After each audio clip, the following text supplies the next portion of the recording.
जैसे अगर मान लो मैं पीएच की बात करूं, तो पीएच अब पढ़ाया ही इसलिए जा रहा है सो दैट अगर घर में किसी को एसिडिटी हो तो आप बता सको कि क्या खाना है। अब किसी को एसिडिटी हुआ है, उसको तुम पिला दे रहे हो दही, तो बेचारा और परेशान हो जाएगा। ठीक है। अगर किसी को कोई चींटी काटा है तो वो क्या उसको वहाँ यूज़ करना है वो अपने को पता होना चाहिए। और अगर पहला पेपर आपने देख लिया तो एक एक बात जो जो मैंने बोला था वो आप एग्री करोगे। सीबीएसई कुछ पूछे नहीं पूछे, इन्वायरमेंट, टेक्नोलॉजी, वुमेन एम्पावरमेंट, इसके क्वेश्चंस पूछती है। कि आज का पेपर में थोड़ा समझ में आ गया एमसीक्यू ये वो पैसेज वैसे देख के। इसलिए आपको बार बार बोल रहा हूँ, 10th क्लास में अपने आप को आप ये मत समझना कि मैं रिसर्च करने जा रहा हूँ, मैं रिसर्च करने जा रहा हूँ। उसका काम है आपको एक जिम्मेदार नागरिक बना के यहाँ से भेजना। तो वो क्वेश्चंस ज़रूर पूछेगी। और एक चीज़ और बताओ, क्या सैम्पल पेपर जो सीबीएसई ने रिलीज किया था, क्या उससे पेपर इजी था कि नहीं था? जो सीबीएसई ने रिलीज किया था, और यही हाल वहाँ भी होगा। तो अगर खुद कॉमन सेंस है यार, फिर अगर पेपर इजी नहीं करेगा, अगर उस समय वो सैम्पल पेपर इजी कर देता तो तुम लोग पढ़ते क्या सीरियस होके? तो वो एक ह्यूमन साइकोलॉजी है, हम डराएंगे ना थोड़ा सा। दूसरा, आज भी सर इजी होगा पेपर, साइंस का भी पेपर पढ़ाने से पहले बता रहा हूँ इजी होगा। दो रीज़न है, दोनों रीज़न डिस्कस करता हूँ, तब तक बाकी लोग को जुड़ने दो। एक है पॉलिटिकल रीजन और एक है इकोनॉमिक्स का रीजन।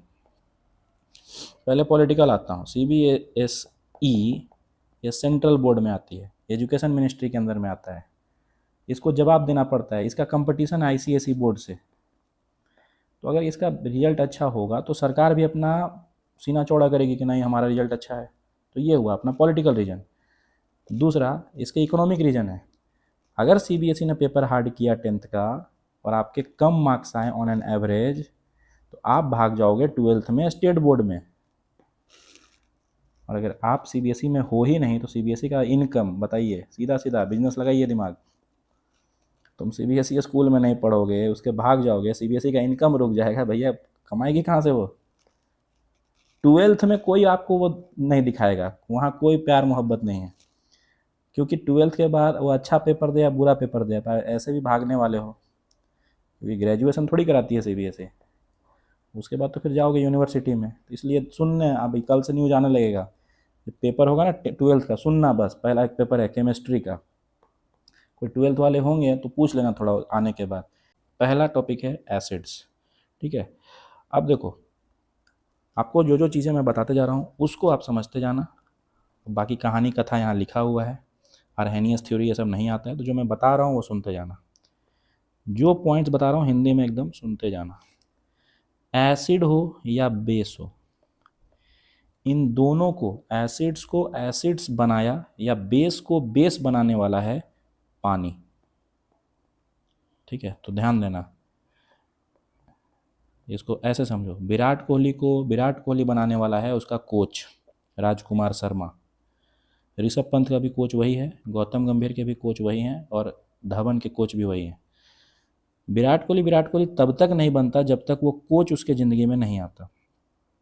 नाम तो विराट कोहली पहले भी था उसका, जब वो क्रिकेटर नहीं था तब भी था, लेकिन उस नाम को लोगों के मतलब उसको सिखाया, कुछ बताया किसने? तो उसके कोच ने।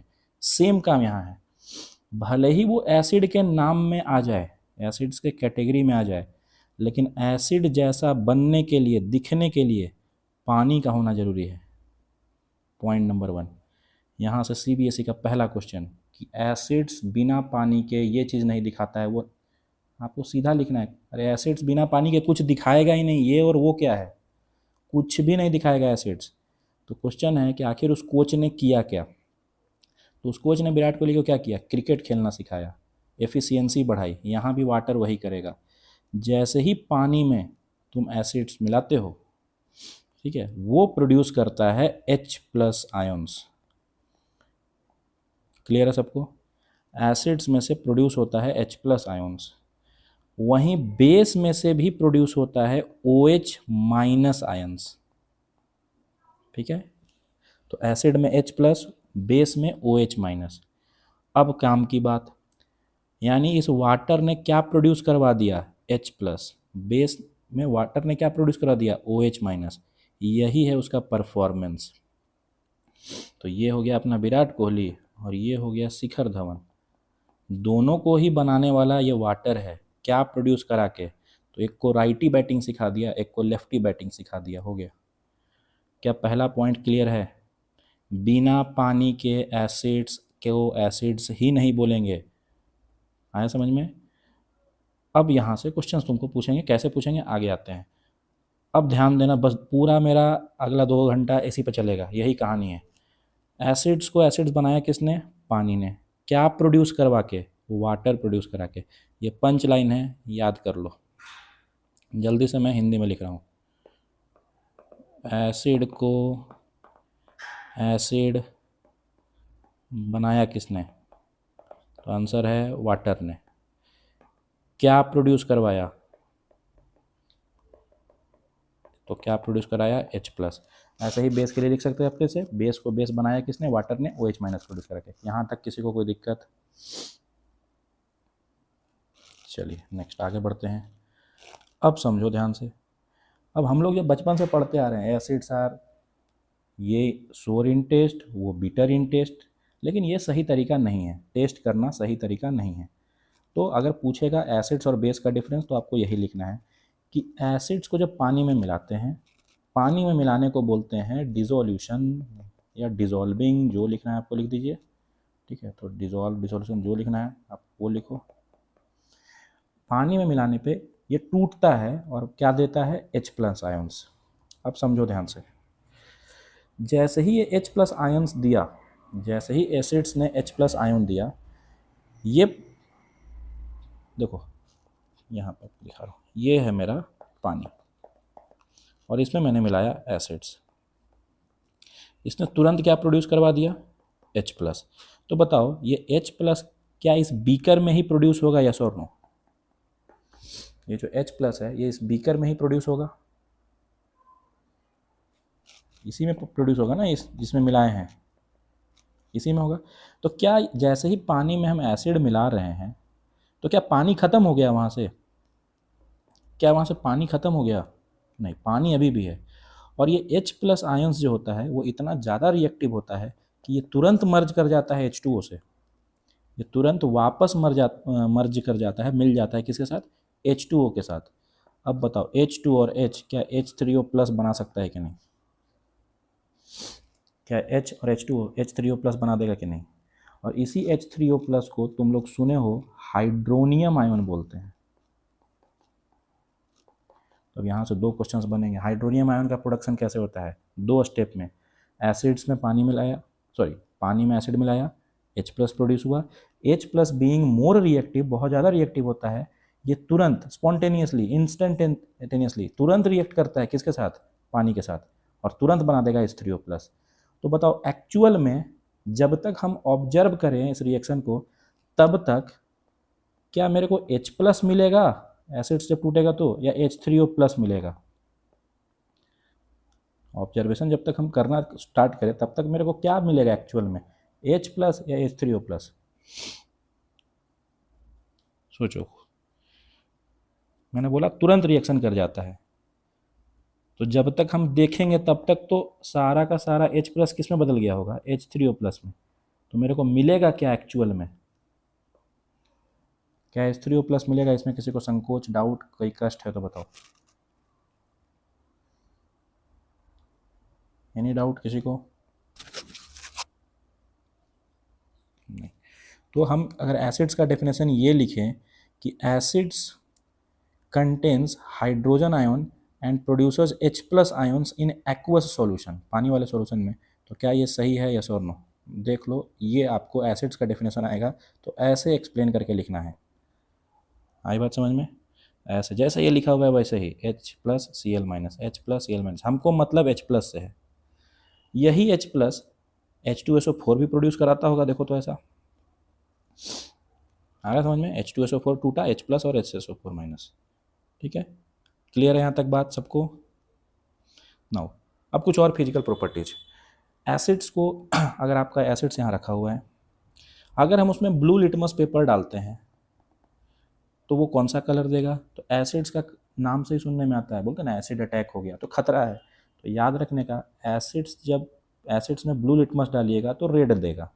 क्वेश्चन है सर रेड लिटमस पेपर डाल दिए तो अब मेरे को एक चीज़ बताओ, यहाँ पर कॉमन सेंस से बताना, पेंट है रेड कलर का और तुम रेड कलर का कपड़ा इसमें डाल रहे हो, तो बताओ कौन सा कलर दिखेगा? रेड पेंट में रेड कलर डालोगे तो कौन सा कलर दिखेगा? रेड ही दिखेगा ना। चेंज होगा क्या? तो सेम चीज़ है। अब भैया जब वो चेंज करके रेड ही बनाता है, तुम डाल भी रेड ही रहे हो, तो चेंज हुआ कि नहीं है कि दुनिया जान पाएगी? तो इसीलिए वहाँ बोल देते हैं कि अगर रेड लिटमस डालिएगा तो नो कलर चेंज। क्यों? क्योंकि रेड का रेड ही रह गया, तो कलर चेंज कहाँ हुआ? आया बात समझ में? क्लियर है यहाँ तक कहानी? नाउ अब कुछ फूड्स हैं जो कंटेन करते हैं क्या? एसिड्स। जैसे ग्रेप्स में होता है, लेमन में होता है, विनेगर में होता है, रॉ मैंगो में। यहाँ से एक क्वेश्चन आप एक्सपेक्ट करो कि किस में कौन सा एसिड होता है। आ रहे हैं अभी।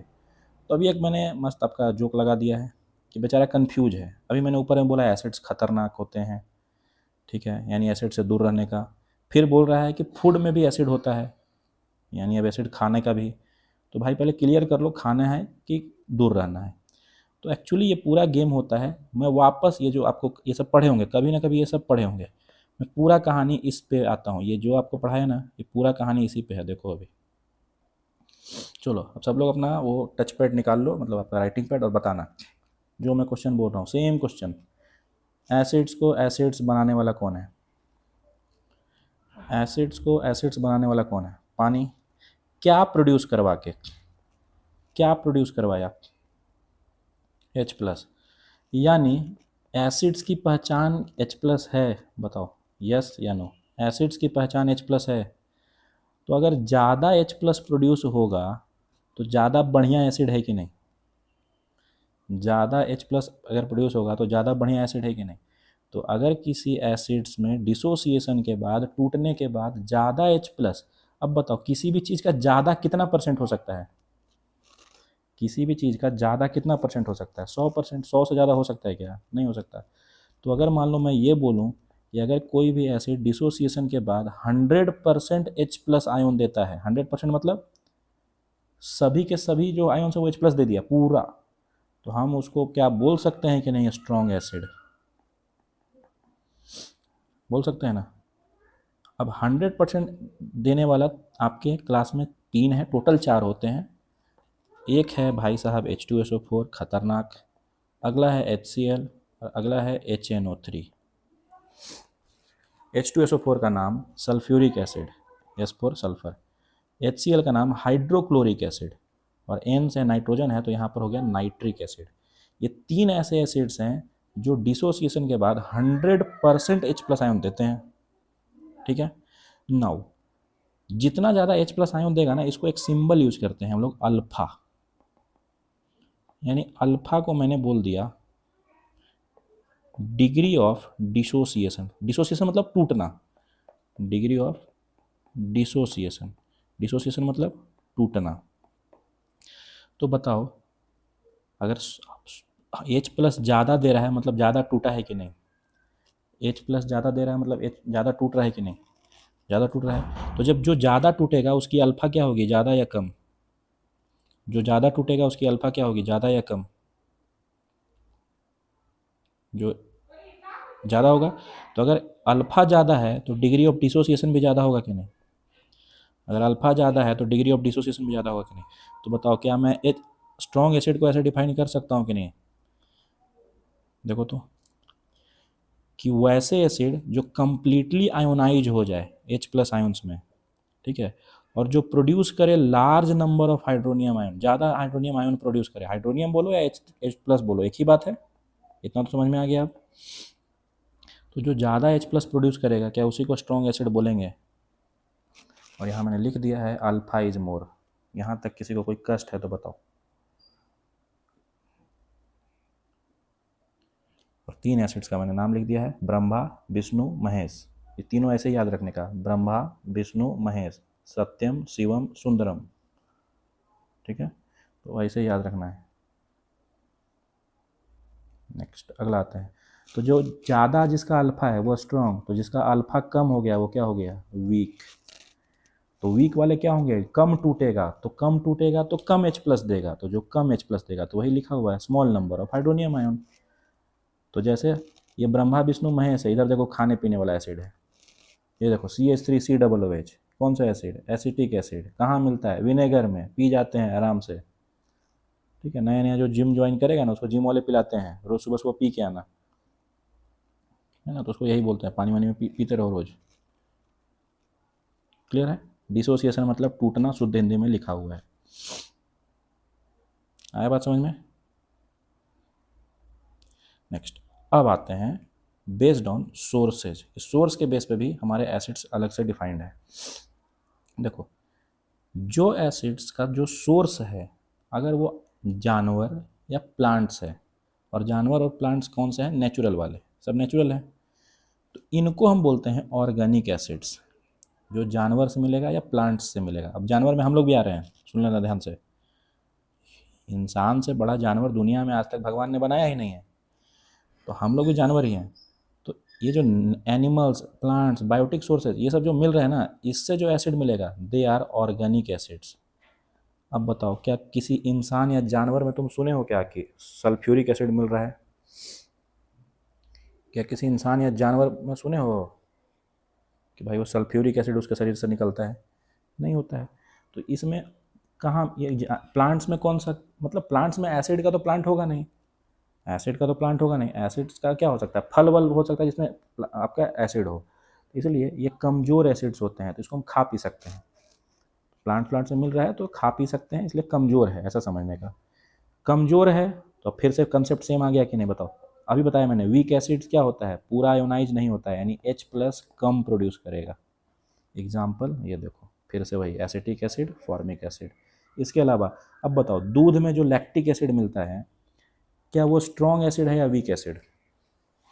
अब बताते जाओ तुम लोग, स्ट्रॉन्ग या वीक, एस या डब्लू, स्ट्रॉन्ग या वीक? वीक है। तो बताओ वो कैसा नेचर होगा, ऑर्गेनिक या इनऑर्गेनिक? ऑर्गेनिक या इनऑर्गेनिक? ऑर्गेनिक, ठीक है। अब ये है पूरी वो लिस्ट। अब इसमें से जो मैं टिक कर रहा हूँ वो आपको एकदम याद होगा, और याद होना चाहिए, नहीं याद हो तो अभी टाइप करके याद कर लेना। पहला टोमेटो, वेरी इंपॉर्टेंट, पूछता है टोमेटो, ऑक्जेलिक एसिड, याद रखना, टोमेटो ऑक्जेलिक एसिड, ठीक है। दूसरा एप्पल, एप्पल में होता है मैलिक एसिड। टैमराइंड आपको याद ना भी हो तो ट्रिक से लिख दोगे, जैसे टैमराइंड है वैसे ही टार्टरिक, देखो दिख रहा है नाम सेम जैसा। और अभी तक मेरे हिसाब से विनेगर सबको याद हो गया होगा, घर में भी यूज़ होता है ये, विनेगर में एसिटिक एसिड होता है। यहाँ तक किसी को कोई कष्ट है? ये तीनों आपको याद होना चाहिए, एप्पल, टोमेटो, टैमराइंड। क्लियर। अब ये बायो पढ़े हो तो इतना पता होगा, यूरिन, यूरिक एसिड, ठीक है। चलिए बाकी ये आ रहा हूँ, फॉर्मिक एसिड और ये रेड एंड्स वाला पे आऊँगा अभी बाद में। जितना भी बोलते जा रहा हूँ उतना याद रखो। नेक्स्ट अब बताओ, ऑर्गेनिक एसिड ये हो गया। अब उसी तरह से होगा इनऑर्गेनिक। तो अगर बताओ, ये ऑर्गेनिक एसिड्स मैंने क्या बोला, जानवर से मिलता है, प्लांट से मिलता है, मतलब ये कौन सा आउटपुट है, ये नेचुरल ओरिजिन का है। ऑर्गेनिक वाले नेचुरल ओरिजिन के हो गए। तो जो एसिड नेचुरल नहीं होंगे, यानी जिसको हम बनाएंगे कहाँ, लैब्स में सब में, तो उसको बोलेंगे हम इनऑर्गेनिक एसिड। कोई दिक्कत है यहाँ तक? जो लैब ये सब में बना देते हैं, घर पे बना दे रहे हैं, उसको हम बोलेंगे इनऑर्गेनिक, और जो नेचर से मिल जाए उसको ऑर्गेनिक। अब इनऑर्गेनिक एसिड जो होता है ये दोनों हो सकता है, स्ट्रॉन्ग भी, वीक भी। ध्यान देना, एसर्शन रीजन का क्वेश्चन लोडिंग पूछेगा, organic acids are generally weak in nature, true या false? Organic acids are weak in nature, generally weak in nature, true या फॉल्स? ट्रू। फिर रीजन में पूछेगा या सेकंड स्टेटमेंट पूछेगा, inorganic acids are strong in nature, inorganic acids are strong, गलत है। जरूरी नहीं है फॉल आपका क्या हो, स्ट्रॉन्ग हो, वीक भी होते हैं। और ये रहा वीक का एग्जाम्पल, ये देखो। राजपाल यादव मत लिख देना रे, आइंस्टाइन वालों खासकर, पता चला तुम लोग यही सब लिख देगा। तो सल्फ्यूरिक एसिड अगर है, देखो सल्फ्यूरिक एसिड मिनरल एसिड है, इनऑर्गेनिक है, हम बनाते हैं, तो ये स्ट्रॉन्ग हो गया। और सल्फ्यूरस एसिड है तो ये वीक हो गया। ठीक है, सल्फ्यूरस एसिड्स में देखो SO3 है, जबकि सल्फ्यूरिक एसिड में क्या होता था SO4, H2SO4। तो देखो मार पीट दिया तो वीक है, और इधर देखो अपना वो दिखा रहा है बाइसेप्स वाइसेप्स, तो ये सही है, स्ट्रॉन्ग है। क्लियर है सबको, वीक और स्ट्रॉन्ग दोनों हो सकते हैं। हाँ ये बात समझ में। सबसे खतरनाक एसिड्स कौन है? 3, HCl, H2SO4, HNO3। याद है सबको? इन भाई साहब तीनों से दूर रहने का। आया समझ में? अब आते हैं बेस्ड ऑन कंसंट्रेशन। ठीक है, अब थोड़ा स्पीड में बढ़ाऊंगा। अब कंसंट्रेशन, अब देखो ध्यान से, ये जोक है और यहीं से मैं पढ़ा दे रहा हूँ। बोलता है कि पढ़ाई करते समय पानी नहीं पीना चाहिए। क्यों? क्योंकि केमिस्ट्री बोलता है कि कंसंट्रेशन घट जाता है अगर आप पानी पी लेते हो। तो यही चीज़ तुमको याद रखना है। अगर कोई भी सॉल्यूशन में, दो सॉल्यूशंस है, सॉल्यूशन ए, सॉल्यूशन बी, दोनों में मैंने 500 ml पानी डाल दिया, 500 ml पानी डाल दिया, सॉरी 500 ml एसिड डाला हूँ, 500 ml दोनों में एसिड डाला हूँ, सेम क्वांटिटी। और इसमें मैं क्या किया, इसमें मिला दिया 1 लीटर, इसमें मिला दिया 1 लीटर वाटर। पहले से एसिड था, अब 1 लीटर वाटर, और इसमें मिला दिया 2 लीटर वाटर। बताओ ज़्यादा खतरनाक कौन है, ए या बी? ज़्यादा खतरनाक, और अभी ए खतरनाक है। ना, इसका मतलब ये जो एसिड हो गया ना, सेकेंड वाला जो सॉल्यूशन हो गया ना, इसको मैंने पानी मिला के डाइल्यूट कर दिया, ज़्यादा पानी मिला के डाइल्यूट, तो ये इसके तुलना में हो गया कंसनट्रेटेड। ध्यान देना मैं वर्ड क्या यूज़ किया, इसके कंपैरिजन में, तुलना में, तीसरा ले रहा हूँ। इसमें फिर से मैंने एसिड मिलाया उतना ही, सेम अमाउंट, और इसमें मैंने वाटर मिला दिया 3 लीटर। अब बताओ अगर मैं बी और सी को कंपेयर करूं तो बी और सी में डाइल्यूट कौन सा है? डाइल्यूट अब सी हो गया, और इसकी तुलना में ये कॉन्सेंट्रेटेड हो गया। मतलब सोच के बताना, डाइल्यूशन या कंसंट्रेशन एब्सोल्यूट कंसेप्ट है या फिर रिलेटिव कंसेप्ट है? एब्सोल्यूट कंसेप्ट है या रिलेटिव कंसेप्ट है? ये एक रिलेटिव कंसेप्ट है, यानी डिपेंड करेगा कि कंपैरिजन किससे कर रहे हैं। आया बात समझ में? बाकी अगर इन जनरल क्वेश्चन आता है तो एक पॉइंट याद रखिएगा, पानी अगर ज़्यादा मिलाया हुआ है तो वो हमारा डाइल्यूट हो गया है, और पानी अगर कम है तो वो कंसंट्रेटेड है।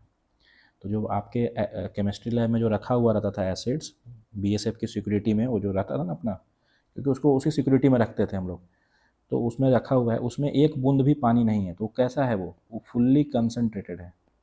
लेकिन अगर उसमें पानी मिलाना चालू किया तो धीरे धीरे फिर वो डाइल्यूशन की तरफ जाएगा। आया बात समझ में? तो एसिड्स का मेरा हो गया ख़त्म। अब बताते जाओ, एसिड्स का टेस्ट शोर, लेकिन टेस्ट नहीं करना है। क्यों? क्योंकि कुछ एसिड्स बहुत ज़्यादा कोरोसिव होते हैं। कोरोसिव मतलब नाम जितना सुनने में अच्छा लग रहा है उतना होता नहीं है, बहुत खतरनाक वर्ड है। अब इसको ऐसे समझो, मान लो किसी के, कोई इंसान को एसिड शोर होता है कि नहीं चेक करने का दे दिया, तुम ये इतना ही पढ़ के आए थे 6-7 से, बेचारे को H2SO4 तुमने चेक करा दिया, H2SO4 तुमने चेक करा दिया, ठीक है? बताओ बताने लायक रह पाएगा वो कि शोर लगा कि बीटर लगा कि स्वीट लगा कि तड़का लगा मसाला लगा, कुछ समझ में आएगा उसको? नहीं, तो उसका हालत कुछ ऐसा हो जाएगा। ठीक है, इसलिए टेस्ट सही तरीका नहीं है। जस्टिफिकेशन का क्वेश्चन लोडिंग कि हम टेस्ट करके नहीं बताते हैं, क्यों? एग्जाम्पल लिख देना ऐसा ही, इंसान ने चेक किया मर गया, कौन बताएगा उसको क्या लगा था, अच्छा लगा कि बुरा लगा? ये राज भी उसी के साथ चला गया। ठीक है, नेक्स्ट, एसिड्स जनरली किस स्टेट में होते हैं? तो सॉलिड्स या लिक्विड स्टेट में। सॉलिड स्टेट में मिलेगा जब पाउडर के फॉर्म में। अब बताओ, जब पाउडर के फॉर्म में एसिड्स मिल रहा है, सॉलिड्स, क्या वो एक्चुअल में, क्या विराट कोहली बन पाएगा, क्या वो सही में एसिड है, क्या वो सही में एसिड है? नहीं, वो कोई भी प्रॉपर्टी एसिड का शो नहीं करेगा। अब तुमसे मैं क्वेश्चन पूछ रहा हूँ, एसिड का पाउडर है, इसमें डाल दिए तुम ब्लू लिटमस पेपर, कौन सा कलर दिखाएगा? कौन सा कलर? कोई कलर चेंज नहीं दिखाएगा। नेक्स्ट, एसिड्स का सॉल्यूशन जनरली, अभी देखो यहाँ से सारे क्वेश्चन जितने हो रहे हैं सब बताते जा रहा हूँ मैं। एसिड्स जनरली गुड इलेक्ट्रोलाइट्स होते हैं। इलेक्ट्रोलाइट्स वो सॉल्यूशन होते हैं जो आप लोग पढ़े होंगे इलेक्ट्रोलाइसिस में, फिर से बता रहा हूँ। इलेक्ट्रोलाइट्स वो सॉल्यूशन होते हैं, वो सब्सटेंस होते हैं जो अगर पानी में जाता है ना तो इलेक्ट्रिसिटी कंडक्ट करवाएगा आयोन्स को तोड़ तोड़ के। ठीक है, मतलब एक तरह से समझो कंडक्टर है एक तरह से पानी का, सॉरी इलेक्ट्रिसिटी का, पानी में जाने के बाद कंडक्टर के रूप में काम करता है। तो एसिड्स को अगर मैं पानी में डाल दूँ ना और उसके बाद अगर इलेक्ट्रिसिटी पास कराऊँ तो पास करेगा। अब बताइए, अब आपको क्वेश्चन सुनना, ध्यान से सुनना। ड्राई HCl, सुनना ध्यान से, dry HCl can not be used as an electrolyte. Why? Dry HCl can not be used as an electrolyte. क्या एग्री करते हो कि नहीं इस पर? ड्राई HCl नहीं करेगा तो क्यों? तो सिंपल आंसर है ना, आपको शुरू में बताया ना, अरे भैया ड्राई HCl तो HCl ही नहीं है ना, वो फर्जी है, वो गड़बड़ है, क्योंकि वो H प्लस प्रोड्यूस नहीं कर पाएगा। वेरी गुड, वो H plus ion produce, contain नहीं, H प्लस आयन प्रोड्यूस नहीं कर पाएगा, कंटेन मत लिखना, प्रोड्यूस नहीं कर पाएगा पानी में जाने के बाद। आया बात समझ में? तो बिना पानी के H प्लस आयन प्रोड्यूस ही नहीं करेगा। अब बताओ डेंजरस पॉइंट ऑफ व्यू से ज़्यादा डेंजरस कौन है, ड्राई HCl या वेट HCl? वेट HCl मतलब एक्वस, पानी वाला वेट। लेकिन इज इट, अब सुनो ध्यान से, तुम्हारा लेवल का क्वेश्चन बता रहा हूँ, is it safe to touch dry HCl? आपको बता, पूरा समय बांधेगा, dry HCl H plus produce नहीं करता है इसलिए कोई कलर चेंज नहीं है, तो क्या सेफ है छूना? नहीं, क्योंकि देखो HCl धोखा दे न दे, आपका हाथ जरूर धोखा दे देगा। अगर हाथ में एक बूंद भी मॉइस्चर आया, स्वेटिंग आया, तो एसिड फिर अपना रूप दिखाना चालू करेगा और ऐसा दिखाएगा कि आपको दिखाने लायक नहीं रहेगा, फिर आपका हो गया कल्याणम। ठीक है, इसलिए कभी भी चाहे ड्राई हो चाहे वेट हो, छूने का नहीं उसको। आया समझ में? तो ये प्रिकॉशंस रखने हैं। क्लियर है सबको ये पॉइंट्स? तो कोरोसिव का मतलब समझ में आ गया, एसिड्स अगर गिर गया तो बहुत ज़्यादा बर्न करता है और बहुत ज़्यादा ये आपको दिक्कत करेगा। नेक्स्ट, अब आते हैं एसिड्स के 2-3 आपको कलर चेंज का पॉइंट्स याद रखना है। तो देखो, ब्लू लिटमस में रेड होता है, ये सबको याद हो गया, blue to red, blue to red. अब मैं आपको मिथाइल ऑरेंज का एक याद करवा दे रहा हूँ।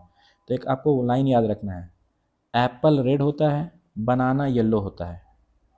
तो इंग्लिश में याद रखना है, my apple is red, banana is yellow. My का मैंने बोला है मिथाइल ऑरेंज, तो मिथाइल ऑरेंज में एप्पल मतलब acid, A for apple, A से एसिड, और रेड का रेड हो गया। तो बेस कौन सा कलर देगा? येलो। याद हो गया, मिथाइल ऑरेंज एसिड में जाएगा तो रेड, बेस में जाएगा तो येलो। सबको याद हो गया? सबको याद हो गया? चलो ठीक है। बाकी लिटमस में तो पता ही है, रेड कलर खतरा, इसलिए एसिड रेड। और बी से बेस, देखो कलर वो भी याद करा रहा हूँ, टेस्ट, बी से बेस, बी से बीटर, बी से ब्लू। आए बात समझ में? कोई डाउट यहाँ तक किसी को भी? नेक्स्ट, कोई डाउट नहीं? चलिए सब लोग पेज निकाल लीजिए, और पहले मैं आपको रटवा दे रहा हूँ, बाद में लिखवा दूंगा, मतलब बाद में समझा दूंगा। चलिए जल्दी से पेज निकालिए।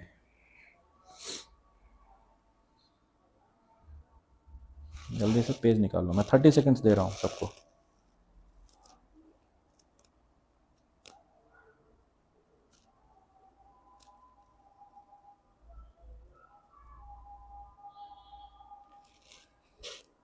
जल्दी सब लोग निकाल लो। ये याद हो गया तो आपके 3 मार्क्स तो यहाँ बनते हैं, और ये मैंने बाकियों को रटवाया है, जो लोग नए जुड़े हैं उनके लिए बता दे रहा हूँ। हाँ, तब तक मैं एक पेज भी ले ले रहा हूँ यहाँ से, कंटेंट।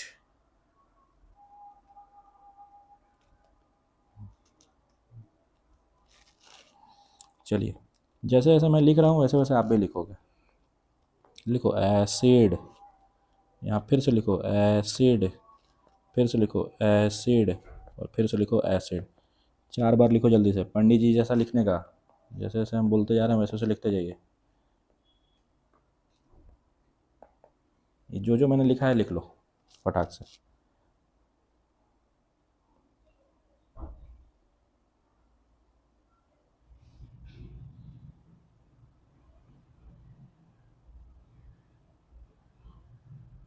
हो गया ना? अब यहाँ लिखो, ये देखो, ये पहला, ये दूसरा, अब तीसरा, दूसरा ब्लैंक है अभी। तीसरा में लिखो सॉल्ट, फिर से लिखो सॉल्ट, फिर से लिखो सॉल्ट, फिर से लिखो सॉल्ट।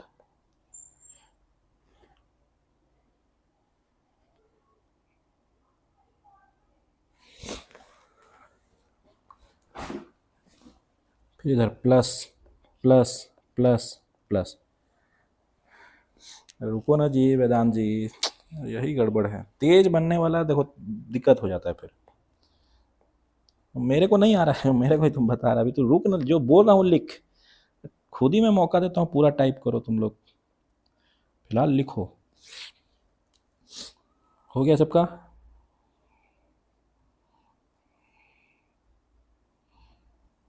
अब देखो ध्यान से, यहाँ लिखो बेस, पहला में एसिड प्लस बेस। ठीक है, हो गया। अब मेटल के घर से 3 को मैंने लोन पे लिया है, देखो पहला ले रहा हूँ, मे कौन सा लूँ, रेड ही ले लेता हूँ, चलो। पहला में लिखो मेटल, फिर मेटल के घर से एक और आदमी को लो, मेटल ऑक्साइड को बुलाओ, और फिर तीसरा लिखो, जो मैं बोल रहा हूँ वही लिखना, मेटल हाइड्रोजन कार्बोनेट। कोई नहीं जागेगा सर, इसको हम लोग मेटल बाई कार्बोनेट भी बोलते हैं। हाँ बोलते हैं सर, रुक जाइए, कोई नहीं जागेगा अभी, जैसे जैसे बोलते जा रहा हूँ लिखते जाओ।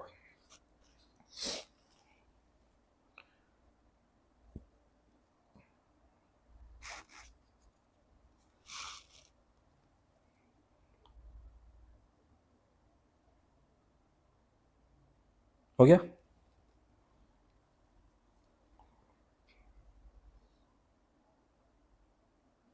छोटा सा एग्जाम्पल लिखता हूँ मैं यहाँ पे, तुम लोग मत लिखना, मैं तुम बस समझाने के लिए लिख रहा हूँ, तो याद कर आपका हो जाएगा इससे। बस मैं छोटा सा 2 सेकंड, यहाँ लिख रहा हूँ HCl, यहाँ लिख रहा हूँ NaOH। देखो बचपन से पढ़ के आ रहे हैं, acid plus base, salt plus water, पढ़े हैं कि नहीं? न्यूट्रलाइजेशन रिएक्शन पहला अगर याद है तो बाकी सब मैं याद करवा दे रहा हूँ। देखो अभी देखो, एसिड में मैंने फिर से लिखा है HCl, ठीक है। क्या मेटल में, इसमें बताना NaOH में मेटल कौन है? NaOH में मेटल कौन है? NaOH में मेटल कौन है? Na है कि नहीं? वाटर का फॉर्मूला H2O होता है कि नहीं? वाटर का फॉर्मूला H2O होता है कि नहीं? अब मैथ्स लगा लो तुम। अरे यार, इधर भी ढोलक बजाना चालू कर दिया। एक सेकंड रुक यार, आ रहा है क्या आवाज़ तुम लोग को भी? अबे तुम लोग खुश हो रहे हैं, मैं पागल, कितना देर बजाएगा भाई कुछ पता नहीं। सही है आवाज़, रखूँ आगे कि रूम चेंज करो, फिर उधर कॉर्नर में जाऊंगा, चलेगा? अरे ऐसा सब मत बोल रहे हो, तो मैं चेंज करो। एक सेकंड रुक, एक सेकंड, एक सेकंड, कर रहा।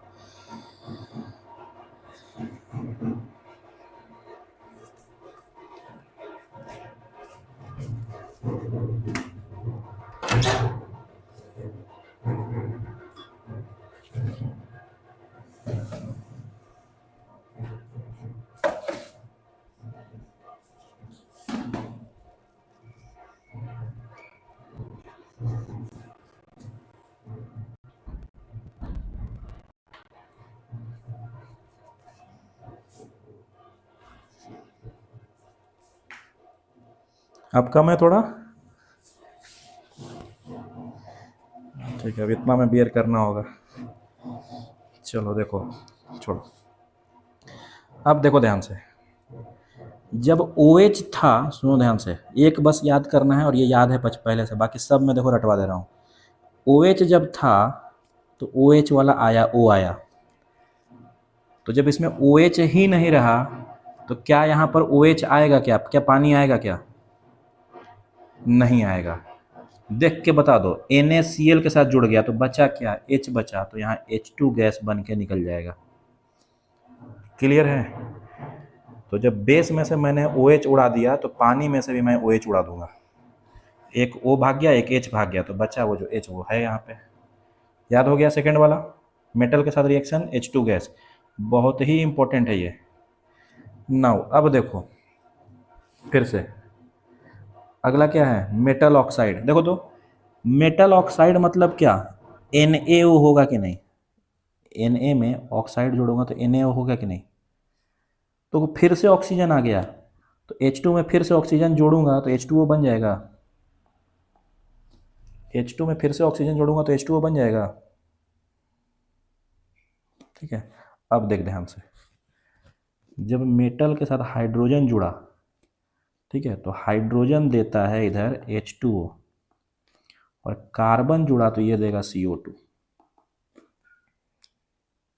देख लो, इधर H2O, यहाँ हाइड्रोजन कार्बोनेट तो H2O, कार्बन है तो CO2। याद हो गया सबको? ढोलक बंद हो गया, रुक जा 1 मिनट, उधर जाता हूँ।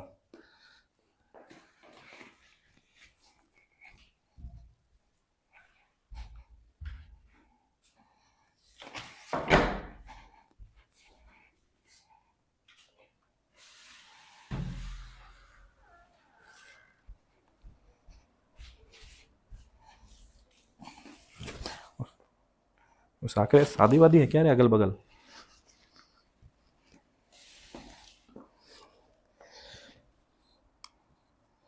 तो पहले से बताना चाहिए ना, उधर खाना वाना क्यों बनाऊंगा मैं। चलो छोड़ो, आए डिनर मजे ले रहा है। आ गया समझ में? चारों याद हो गया? अब तुमसे क्वेश्चन पूछेगा, एक X एसिड है, Y मेटल के साथ रिएक्शन करता है और Z गैस बनाता है। सुनो ध्यान से, Y के साथ रिएक्शन कर रहा है, Z गैस बनाता है, तो बताओ Z गैस कौन सा है? बताइए, मेटल के साथ एसिड रिएक्ट करेगा तो कौन सा गैस निकलेगा? H2 gas. खत्म हो गया ना। अब तुमको नेचर देगा कि वही X जो एसिड है ना, उसका डिसोसिएशन 100% होता है, तो हो सकता है वो HCl हो या H2SO4 हो। और कुछ हिंट दे दिया, ठीक है, कि उसका जो एक प्रोडक्ट है HCl में, जैसे अगर मान लो हिंट दे दिया मैंने, क्लोरीन जो है इसको हम क्लोर अल्कली प्रोसेस में यूज करते हैं। अब बताओ कौन सा एसिड है? तो नाम आ गया ना, HCl। आ रहा समझ में ना? तो ऐसे ही क्वेश्चंस बनते हैं। तो अभी वो जमाना चला गया जो तुमको पूरा दे देगा कि एकदम मस्त right all the chemical properties 5 marks. ठीक है, वो जमाना ढल गया, वैसे नहीं आएगा। क्लियर है? चारों याद हो गया? 2-3 बार इसको प्रैक्टिस कर लेना, याद हो जाएगा। सुबह दोपहर शाम डिटेल में करते हैं। देखो, acid plus metal, salt plus H2 gas, 3 reaction है, एकदम सब कुछ सेम है आपका। चलिए, बहुत बहुत धन्यवाद मुबारक जी, आप ज़्यादा नहीं 45 मिनट लेट आए हैं।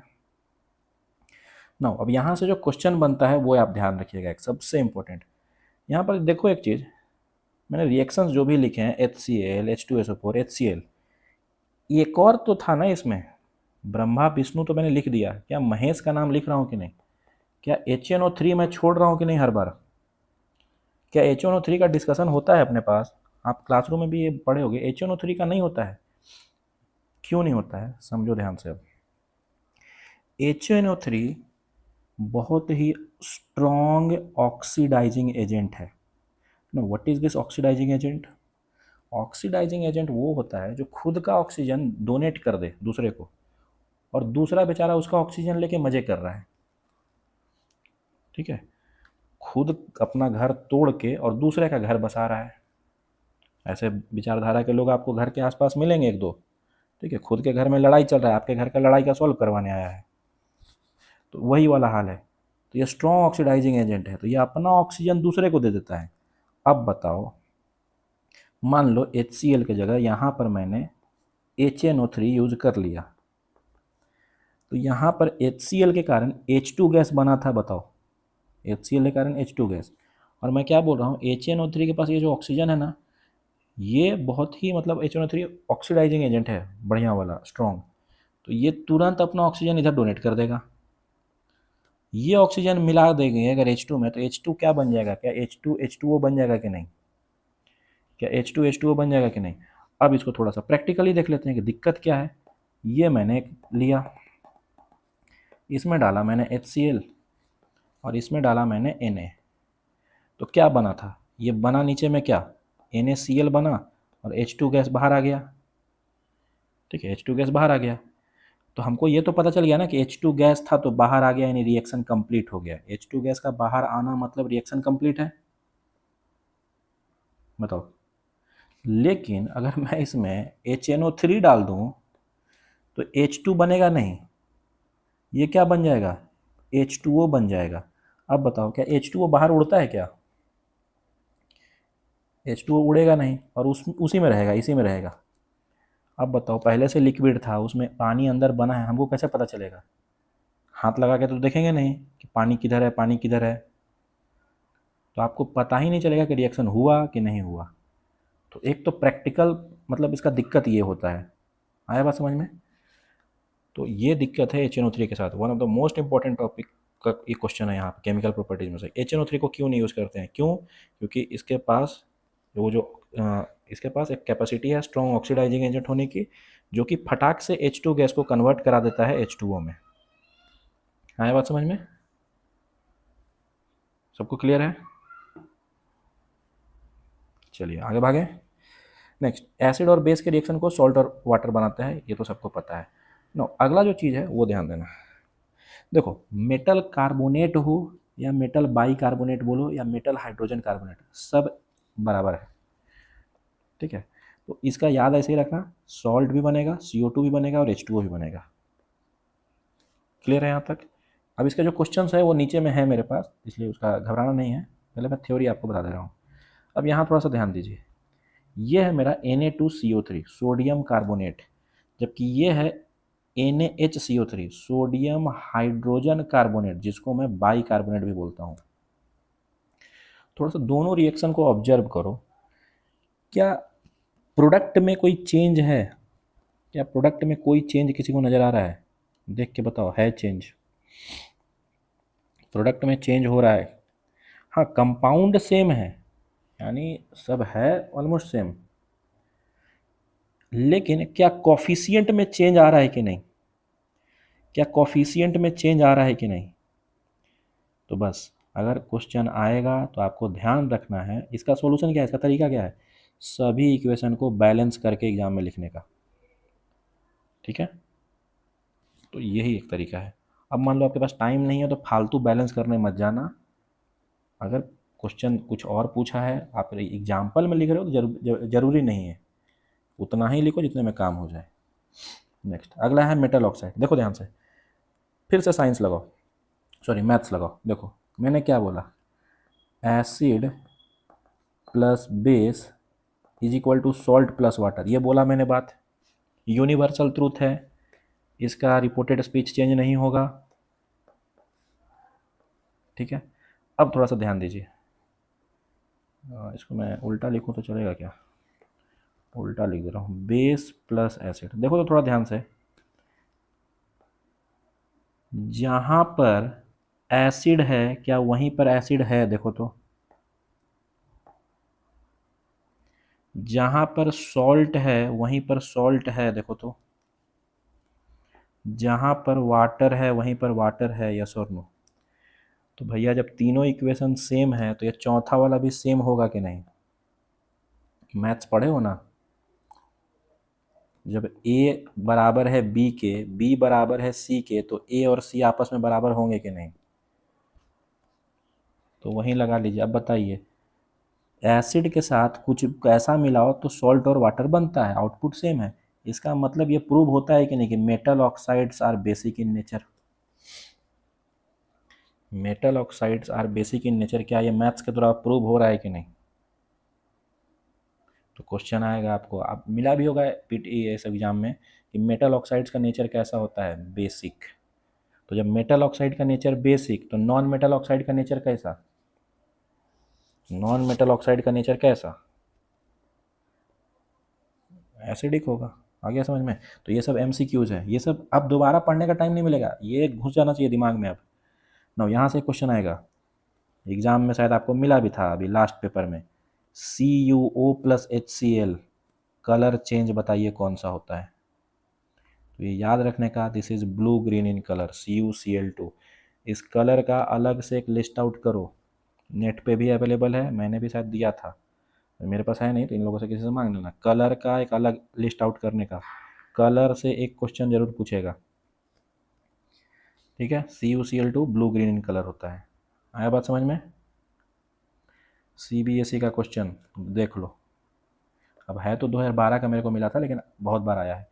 क्या बोल रहा है? Dry HCl gas litmus paper का कलर चेंज नहीं करता है। लिख सकते हो आंसर अपने से अब। और लिखने के बाद देखो, ये भाई साहब ने डायग्राम वायग्राम बनाया है। अब कुछ लोग ज़बरदस्ती डायग्राम बनाएंगे, दिया है बेचारे ने 2 मार्क्स का, लेकिन बना के दिखाएगा और 15 मिनट लगाएगा इसमें, और फिर टाइम कम हो जाएगा। तो अगर पूछा है 2 मार्क्स में तो डायग्राम बनाने की ज़रूरत नहीं है, लेकिन अगर बोल रहा है एक्सपेरिमेंटली दिखाइए, तब तो भाई लिखना होगा, ठीक है? तो इसलिए ध्यान देना कि पूछ क्या रहा है। 5 मार्क्स में पूछा तभी हम उतना लिखेंगे। अरे प्योर बिजनेसमैन जैसा सोचना है वहाँ पे। 2 मार्क्स 4 पॉइंट, 5 मार्क्स जितना लिखवा लो। तुम ज़्यादा मार्क्स दो, हम पूरा लिखते हैं, ठीक है? नेक्स्ट अगला आते हैं, बताओ why acids are not kept in metallic container. मेरे को एक चीज़ बताओ, मैं एक बच्चे को बोल रहा हूँ कि ये भाई देख, ये जो प्लग है इसमें उंगली मत डालो, वो नहीं सुनेगा। उसको बोलोगे अरे उस रूम में मत जा, नहीं सुनेगा, जाके देखेगा क्या गड़बड़ है। भूत उतरता है क्या? इसमें उंगली डाल के देखेगा, वो आ जाएगा ना प्लग इन टू, देखेगा। जब उसको करंट लगेगा तब फिर वो, तुम बोलो ना कि अब डालो, अब नहीं डालेगा। अब उसको समझ में आ गया क्यों मना कर रहा था, क्योंकि उसमें कुछ ना कुछ दिक्कत था, वहाँ रखने से, वहाँ डालने से दिक्कत था। तो हर जगह यही कंसेप्ट लगाना। आपको पूछेगा ये क्यों नहीं रखते हैं, वो क्यों नहीं करते हैं, अरे वो जब भी ऐसा क्वेश्चन पूछे एग्जामिनर क्यों नहीं रखते हैं, मतलब रखने से दिक्कत है। तो रखने से क्या दिक्कत है, मेटल्स को रखने से क्या दिक्कत है? अभी पढ़ा हमने कि एसिड्स मेटल के साथ रिएक्शन करता है। तो बताइए अगर मेटलिक कंटेनर में तुम रख दिए तो पहला चीज़ तो कंटेनर में रिएक्शन हो जाएगा, first reaction acids plus base salt, और बाहर निकलना चालू करेगा H2 गैस। और तुम अगर कंटेनर बंद करके रखे हो, बताओ H2 का प्रेशर बढ़ते जाएगा कि नहीं धीरे धीरे? पहला दिक्कत। दूसरा, अगर मान लो मेटल में भी अगर थोड़ा बहुत तो ऑक्सीजन होगा ना, हर सरफेस पर कुछ ना कुछ तो ऑक्सीजन होता है कि नहीं? हवा होगा ना मेटल के इंटीरियर पार्ट्स में भी, थोड़ा बहुत हवा होगा। तो मेटल ऑक्साइड में अगर एसिड मिला तो ये बनाता है सॉल्ट और वाटर।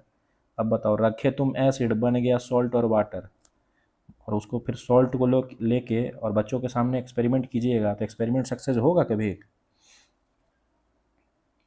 बताओ, तुम कर रहे थे एसिड के साथ रिएक्शन, है एक्चुअल में सॉल्ट बना हुआ, और फिर उसको चेक कर रहे हो, क्या कर रहे हो, सॉल्ट में डाल रहे हो NaOH, कहाँ से रिएक्शन होगा वो? इसीलिए इसको हम लोग कौन से कंटेनर में रखते हैं, या तो ग्लास के कंटेनर में या सेरेमिक्स के कंटेनर में। आया बात समझ में? क्योंकि ग्लास के साथ कोई रिएक्शन नहीं होता है।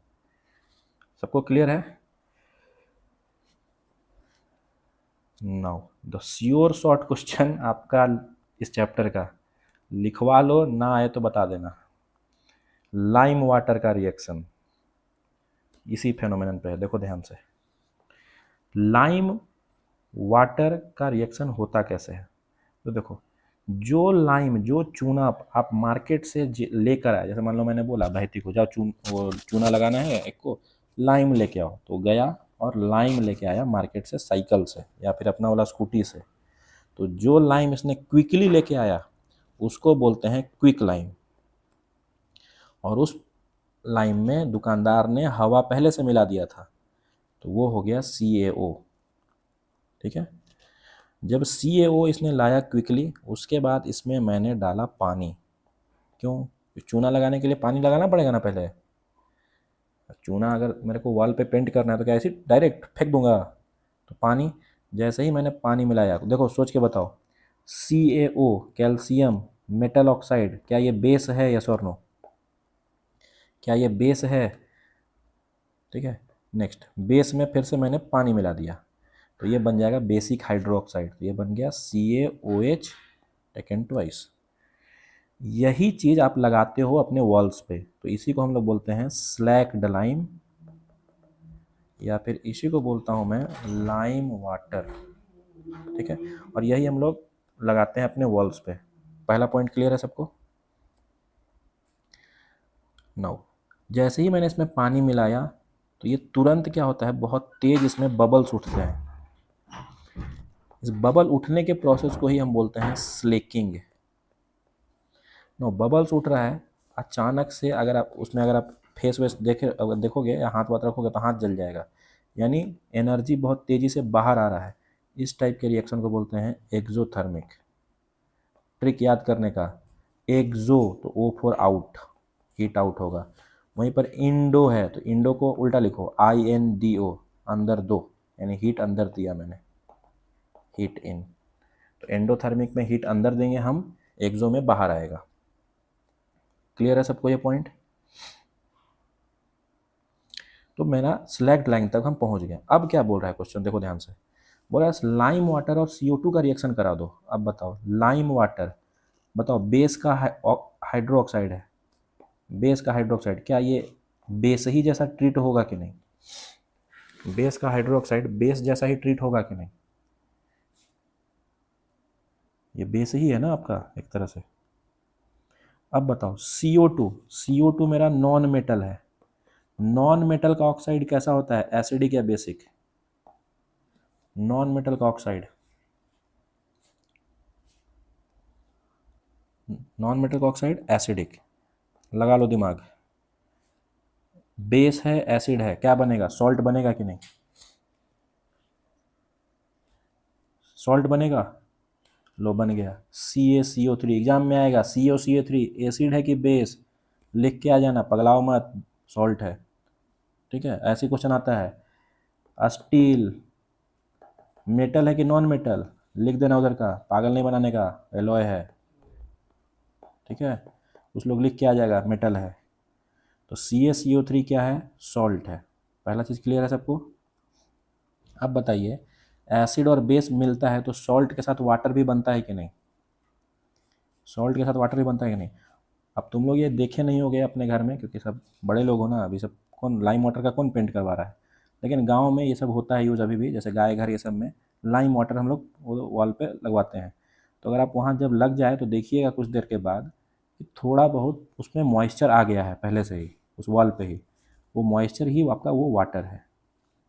ठीक है, बन गया यहाँ से वाटर। अब बताओ, अगर उसमें और ज़्यादा तुम CO2 छोड़ दिए एक्सेस में, अगर इस रिएक्शन में यह जो बना अपना, इसमें और अगर CO2 जुड़ गया तो CO2 डबल हो जाएगा कि नहीं? CO2 डबल हो जाएगा कि नहीं? ठीक है, तो और ज़्यादा अगर CO2 आपने छोड़ा, और ज़्यादा अगर आपने CO2 उसको दिया, यानी कि ऐसा एरिया जहाँ CO2 ज़्यादा है, तो वही जो CaCO3 बना है ना, वो अब क्या बन जाएगा, देखो CaHCO3 टेकन ट्वाइस। इसी को हम लोग बोल देते हैं कैल्शियम कार्बोनेट। कोई दिक्कत किसी को? इसी को हम लोग बोल देते हैं कैल्शियम बाई कार्बोनेट, कार्बोनेट नहीं, बाई कार्बोनेट। तो कैल्शियम कार्बोनेट बनता है नॉर्मली जब CO2 दिए हैं तब। एक्सेस ऑफ CO2 अगर देंगे तो क्या बन जाएगा? Calcium by carbonate. और ये सॉल्युबल होता है, very important, underline star star जो करना है कर लो। कैल्शियम बाई कार्बोनेट सॉल्युबल होता है, कैल्शियम कार्बोनेट इनसॉल्युबल होता है। अंतर है, देखो ध्यान से, लिख लीजिए अपने MCQ में ये सब। क्लियर है सबको? क्लियर है? अब बताओ, थोड़ा सा चैप्टर नंबर 1 में घुसता हूँ।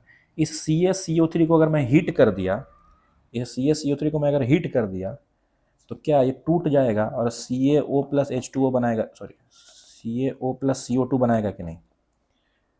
देखो तो हीट मैंने दिया तो डिकम्पोजिशन हो जाएगा कि ना? डिकम्पोजिशन होगा, सब लोग बताओ। अगर इसको मैं हीट दे दूंगा तो ये टूट जाएगा कि नहीं? अब सोच के बताना, बहती बाजार से क्या यही लाया था कि नहीं? बहती ने बाजार से यही लाया था, पूरा रिएक्शन वेक्शन कराने के बाद हीट वीट देने के बाद वापस यही हो गया। Is it a reversible reaction या irreversible reaction? Is it a reversible या इरिवर्सिबल? Reversible reaction. ठीक है, क्वेश्चन आपको सीधा ना पूछ के ऐसे पूछ दे, explain the reaction of lime, सुनना ध्यान से, explain the reaction of lime as per reversibility. तो जहां से कहानी शुरू हुआ था वहां से लास्ट फिर से वहीं बनाना है। आया बात समझ में? 2 चैप्टर के क्वेश्चन एक साथ करवाएगा। रिवर्सिबल या पूछ देगा लाइम जो है वो रिवर्सिबल रिएक्शन ऐसा होता है, या फिर लाइमस्टोन ऐसा बोल देगा, तो आपको फिर समझ जाना है रिवर्सिबल ऐसे यूज़ किया मतलब वापस वही ला देना है। अब ये भी क्वेश्चन मेरा अलग से है, टेंशन मत लेना, ये भी क्वेश्चन अलग से है, ये इतना ज़्यादा आपको ओवर राइटिंग में नहीं, अलग से ही बताऊँगा। तो यहाँ तक समझ में आ गया अगर ये क्वेश्चन आता है तो? नाउ पॉइंट क्या है, CO2 नॉन मेटेलिक ऑक्साइड है तो एसिडिक होगा, कोई दिक्कत इसमें किसी को? चलिए चलिए, कुछ क्वेश्चंस का मेरे को जवाब देते जाइए। पहला क्वेश्चन है, शायद तुम लोग को दिख नहीं रहा होगा तो मैं कोशिश कर रहा हूँ अगर इससे कुछ हो जाए। नहीं होता है, दिख रहा होगा, चलो छोड़ो, पढ़ दे रहा हूँ। Which of the following is an organic acid? इसमें से ऑर्गेनिक एसिड कौन है? ऑर्गेनिक एसिड देखो, ये सब तो भाई लोग अपने कौन से हैं? ये ब्रह्मा जी, ये विष्णु जी, ये महेश जी हैं। तो जो बच्चे अलग, पिक दो, ऑड वन आउट करो ना, आंसर आ गया तुम्हारा। क्वेश्चन देखिए, देखो ध्यान से, if CO2 gas is passed through a solution A, अगर CO2 पास कर रहे हैं किसी सॉल्यूशन ए से, इट टर्न्स मिल्की, नहीं पता चल रहा है, छोड़ो गोली मारो, then the nature of the solution A is, सोच के बताओ। एक हिंट आपको दिया है यहाँ पे, किसी सॉल्यूशन से अगर मैं पास कर रहा हूँ CO2 गैस, अरे बताओ, देखो हिंट दिया हुआ है, CO2 कैसा कैसा होता है? CO2 बताना तो कैसा होता है? एसिडिक या बेसिक? CO2, CO2 कैसा होता है? एसिडिक। CO2 कैसा होता है? एसिडिक। तो बोल रहा है सॉल्यूशन ए से पास कर रहे हैं तो वो कैसा होगा बताओ तो? वो कैसा होगा सॉल्यूशन ए?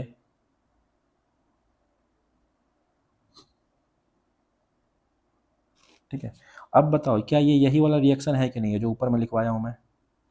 ये वाला देखो तो ये वही है कि नहीं? ये लाइम वाटर का सॉल्यूशन से CO2 पास करवा रहा है, और यही देखो यहाँ लिखा हुआ है मिल्की वाइट। आया बात समझ में?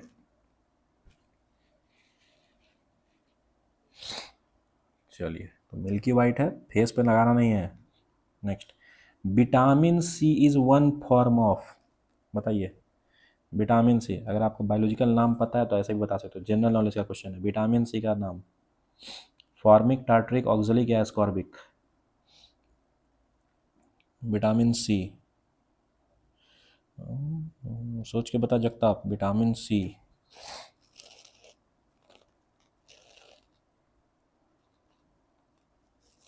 कुछ लोग डी बता रहे हैं, नहीं सुने हो रही है नाम तुम लोग पहले?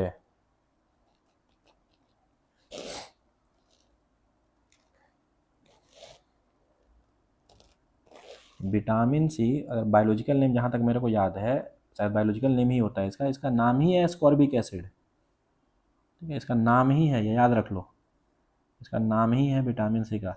चलो, अगर ये क्वेश्चन आ गया तो थोड़ा थोड़ा कर लेते हैं। फॉर्मिक एसिड कहाँ मिलेगा, जल्दी से बताओ। Formic acid, formic acid, very good, ends में। टार्टरिक एसिड अभी बताया था, टार्टरिक, टार्टरिक।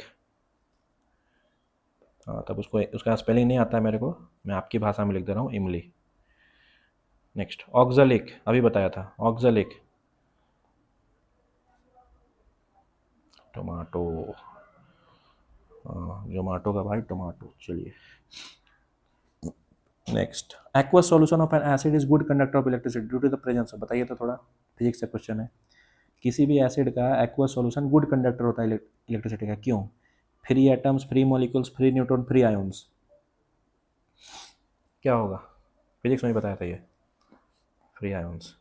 नेक्स्ट, ये अच्छा क्वेश्चन है, stearic acid is present in, stearic acid, अब देखते हैं कितने लोगों को याद है ये stearic acid, fats, curd, urine, apple, stearic acids. Urine में यूरिक एसिड था जी। देखो ऑप्शन एलिमिनेशन लगाओ ना तुम यार, छोड़ो। यूरिन में यूरिक एसिड, कर्ड में आपका कौन सा एसिड था? कर्ड में, कर्ड में हाँ सही है, सही है, कर्ड में लैक्टिक बोल सकते हैं, ये बहुत खट्टा है तो विटामिन सी भी उधर बोल सकते हो। एप्पल में कौन सा? एप्पल में, एप्पल में, एप्पल में मैलिक एसिड, ठीक है। तो बचा कौन सा? फैट्स, तो फैट्स में आपका स्टेरिक एसिड होगा। तो एलिमिनेशन लगाइए, काम हो जाएगा। नेक्स्ट, अगला क्वेश्चन देखो, बहुत ईजी है। बोल रहा है an acid reacts with crushed egg shell, बोल रहा है कि और एक, जब एग सेल के साथ रिएक्ट करता है एसिड प्लस एग रिएक्ट कर रहा है ना, तो ये लाइम वाटर को मिल्की बना दे रहा है। देखिए तो लाइम वाटर को मिल्की यानी यही है कि नहीं, CaCO3 वाला भाई साहब। तो बताओ तो एसिड में क्या मिलाए होंगे तो ये बना होगा? बेस मिलाए होंगे कि नहीं? अब थोड़ा खोज लो। तो पहला, अब लेकिन क्वेश्चन क्या पूछ रहा है, वो बोल रहा है एग सेल्स कंटेन, अच्छा एग सेल पूछ रहा है, एग सेल में क्या होगा? तो ये CO3 है, ये तो मैंने नेचर बता दिया। एग सेल में, अब इसके पीछे का मैं आपको 3-4 चीज़ एक साथ बता दे रहा हूँ। देखो लिख लो, इसका भी लिस्ट बना लो, यहाँ से भी एक आध मार्क्स का पूछते हैं। एक होता है आपका एग सेल, ठीक है। एक होता है आपका लाइम स्टोन, एक होता है आपका ये जो हम लोग जिस पे चलते हैं इसको क्या बोलते हैं यार, टाइल्स। ये सब है आपका CaCO3, ये सब में CaCO3 है। उसी तरह से एक और नाम है जिसका नाम है डोलोमाइट, बस डोलोमाइट का तुम लोग याद रखना क्योंकि इसमें दोनों होता है, CaCO3 डॉट MgCO3, ये भी सही है। कंफ्यूज कुछ लोग होते हैं क्योंकि कुछ लोग ऐसा भी दिया हुआ है CaMgCO3, दोनों ही सेम है। सोच के देखो ना, दोनों सेम नहीं है क्या? कैल्शियम और मैग्नीशियम दोनों के कार्बोनेट मिल जाएंगे तो इसको हम लोग डोलोमाइट बोलते हैं। और डोलोमाइट मिनरल शायद याद होगा ज्योग्राफी में, डोलोमाइट याद है? हाँ, तो ये यही पूछ रहा था क्रस्ट एग सेल में क्या मिलता है, तो वही है, ठीक है। ऐसे मिलाते हैं हम लोग, बेस है। चलिए, तो एसिड्स का पार्ट खत्म सबका। नेक्स्ट, अब बेस देखो कितना जल्दी उड़ता है। बस बेस में पहला पॉइंट, फिर से बताओ, बेस को बेस कौन बनाएगा? बेस को बेस कौन बनाएगा? वाटर। क्या प्रोड्यूस करा के? देखो अब कैसे ख़त्म करता हूँ मैं इसको 10 मिनट में। बेस को बेस कौन बनाएगा? वाटर। क्या प्रोड्यूस करा के? OH minus, OH minus, OH minus. तो जहाँ जहाँ OH माइनस प्रोड्यूस हुआ वो बेस है। एक चीज़ यहाँ याद रखना, एक कंपाउंड है जिसका नाम है NH3, कोई बताएगा इसका फुल नेम क्या होता है, केमिकल नेम?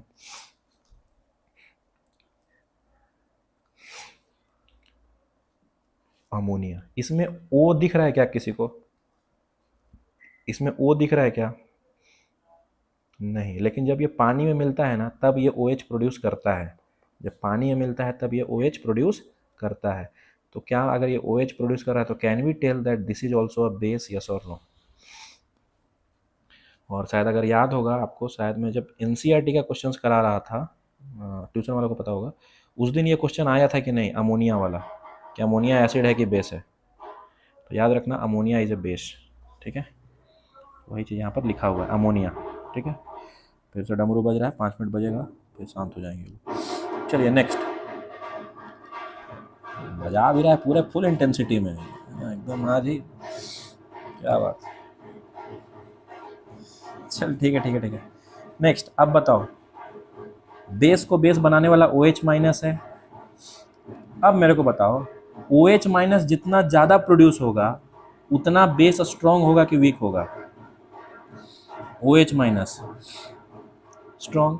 तो अगर इसका भी मैं बोलूँ अल्फा, अगर बेस का अगर ये ज़्यादा तो बेस स्ट्रॉन्ग भी ज़्यादा। सही है कि गलत? एक सेकंड रुक जाए यार, इसको बजाने दे।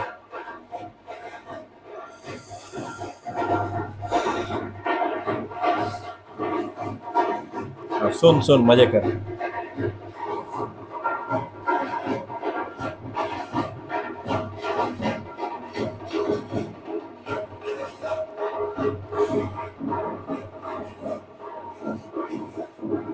जा रहा आगे जा रहा आगे जा रहा। कौन सा कार्यक्रम आहे वेदांत? आना है क्या बहती तेरे को खाना वाना खाने?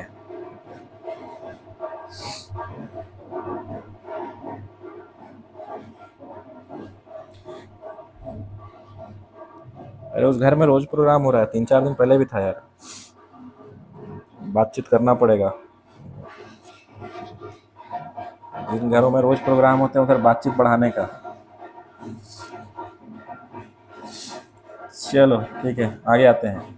तो अगर OH माइनस ज़्यादा प्रोड्यूस हो रहा है, OH माइनस ज़्यादा प्रोड्यूस तो बेस स्ट्रॉन्ग भी ज़्यादा।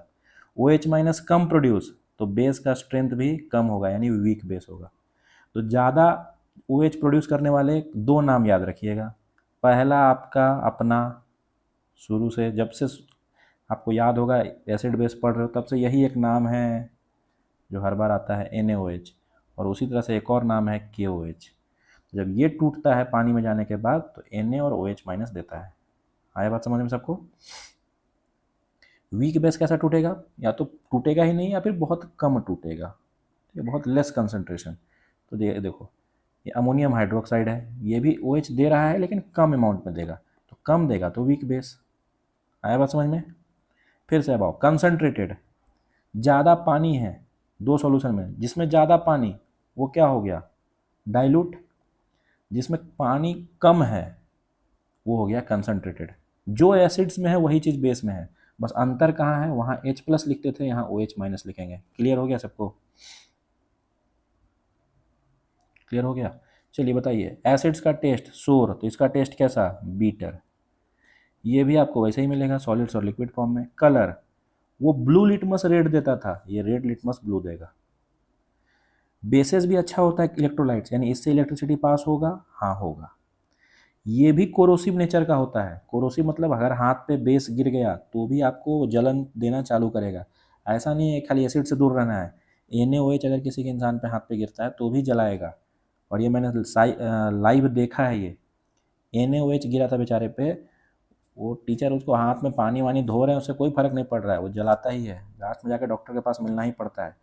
तो बेस में बेचारा वो एकदम मतलब नाच रहा था गिरने के बाद। एसिड गिरता तो क्या होता तुम सोच सकते हो, इतना एनर्जी उसमें निकलता है। नेक्स्ट आगे आते हैं। हंस मत हो बेचारा पैर गिर गया तो क्या करोगे।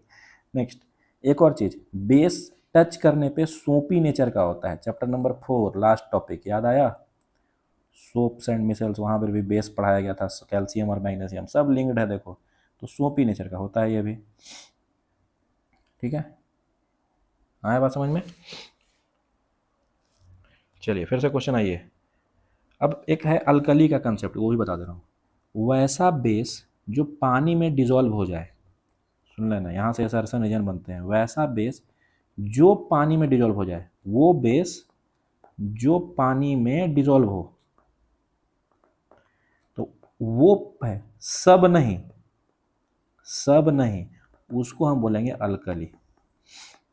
अब मान लो यहाँ पर मैंने एग्जांपल दिया 1 2 3 ABC, 3 बेस रखे हुए हैं। ये दोनों को जब पानी में मैंने डिजॉल्व किया, ये डिजॉल्व हो गया। C वाला जब डिजॉल्व किया तो ये डिजॉल्व नहीं हुआ। बताओ ABC में कौन बेस नहीं है? क्वेश्चन ध्यान से सुनना। ABC में कौन सा बेस नहीं है? ये देखो, एक दो दो तीन तीन तीन, 3 फंस गए, देख लो। ऐसा ही है, आपको ये सरसन रीजन वाला फंसा देगा। और मेरा क्वेश्चन क्या था सुने, मैंने क्या पूछा? 2 डिजॉल्व हुए, तीसरा डिजॉल्व नहीं हुआ पानी में। पानी में नहीं डिजॉल्व हुआ, इसका मतलब क्या? अरे बेस तो अभी भी है ना, मैंने पहले ही बोल दिया था, ये सब बेस है। पानी में डिजोल्व होने के बाद ये बन गया अल्कली, लेकिन ये अल्कली नहीं बना है। आया बात समझ में? तो जब मैं क्वेश्चन ये पूछता कि अल्कली कौन है, तो ए और बी है, सी नहीं है। आया समझ में? अब बताइएगा सोच के, ऑल अल्कलीज आर बेस। बताओ ये अल्कली होने से पहले बेस था कि नहीं? सही है। Now all bases are alkali, क्या सभी बेस अल्कली बना क्या? नहीं। ठीक है, एग्जाम में क्वेश्चन आएगा तो ये आप कीजिएगा। अब देखो, बेस अल्कली होता है लगभग, वो एग्जाम्पल सबको पता है। जो नहीं है वैसा बेस जो अल्कली नहीं है, उसके दो एग्जांपल्स मैं आपको बता दे रहा हूँ। पहला है फेरिक हाइड्रोक्साइड, दूसरा है क्यूपरिक हाइड्रोक्साइड। क्या है यार इसका?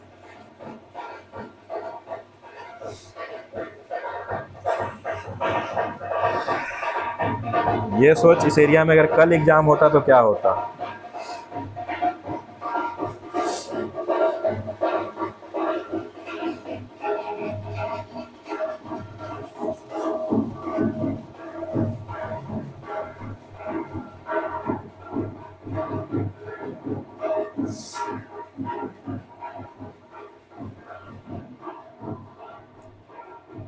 ठीक है, चलो, तो दो बेसेस का नाम याद रख लो, पहला फेरिक और दूसरा क्यूपरिक, CuOH2 FeOH3। ये ऐसे बेसेज हैं जो अल्कली में मतलब अल्कली नहीं होंगे, यानी ये पानी में डिजॉल्व नहीं होते हैं। तो दो याद रखिएगा, इन केस पूछ दे तो ध्यान में रखना है। चलिए क्वेश्चन बताइए, इसमें से अल्कली कौन नहीं है? क्वेश्चन नंबर 1, अल्कली कौन नहीं है? ABCD, सबका आंसर है डी, क्यूपरिक हाइड्रोक्साइड। नेक्स्ट, इसमें से बेस का प्रॉपर्टी कौन नहीं है? नहीं वाला क्वेश्चन पहले ही कर लेना सर्कल, साइंस और SST वाले बता दे रहा हूँ, पहले ही नोट में कर लेने का।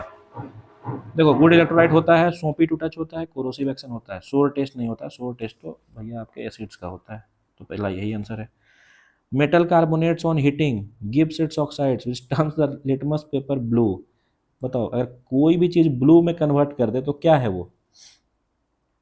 ब्लू में कन्वर्ट किया मतलब क्या है? बेस है, खत्म आंसर। बताओ, नॉन मेटेलिक ऑक्साइड को क्या बोलते हैं? Non metallic oxide, non metallic oxide acidic होता है। Non metallic oxide acidic. ध्यान रखना, एक एक्सेप्शन है यहाँ पे, CO2, ये तो तुम्हारा एसिडिक नेचर का है, बट CO एग्जाम में आया था, याद कीजिए, pick the odd one out. CO कैसा नेचर का है? एसिडिक, बेसिक या न्यूट्रल? वेरी गुड, तो ये न्यूट्रल का है, तो ये याद रखना, एक्सेप्शंस आर ऑलवेज आस्क्ड।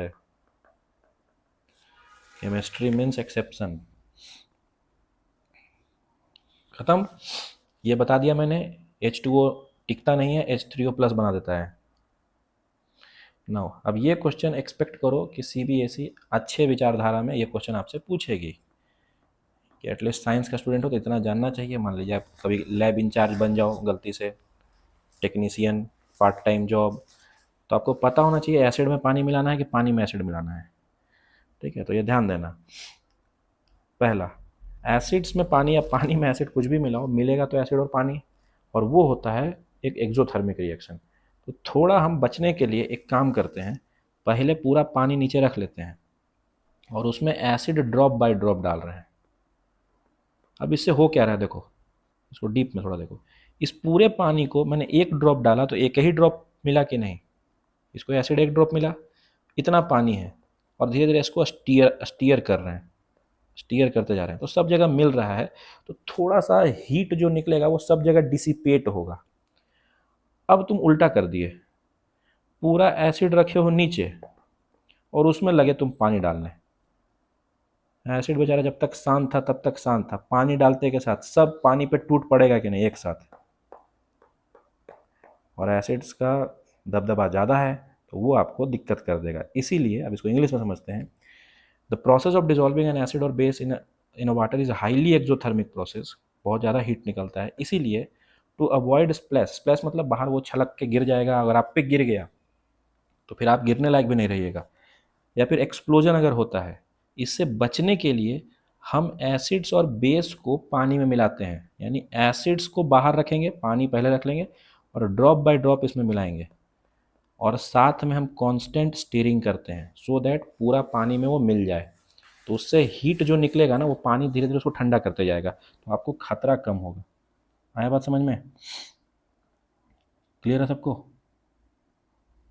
ये क्वेश्चन आप एक्सपेक्ट कीजिए कि पूछेगा क्या नहीं करना चाहिए, क्या करना चाहिए। हो सकता है पिक्चर बेस्ड क्वेश्चंस में आपको देखने को मिल जाए।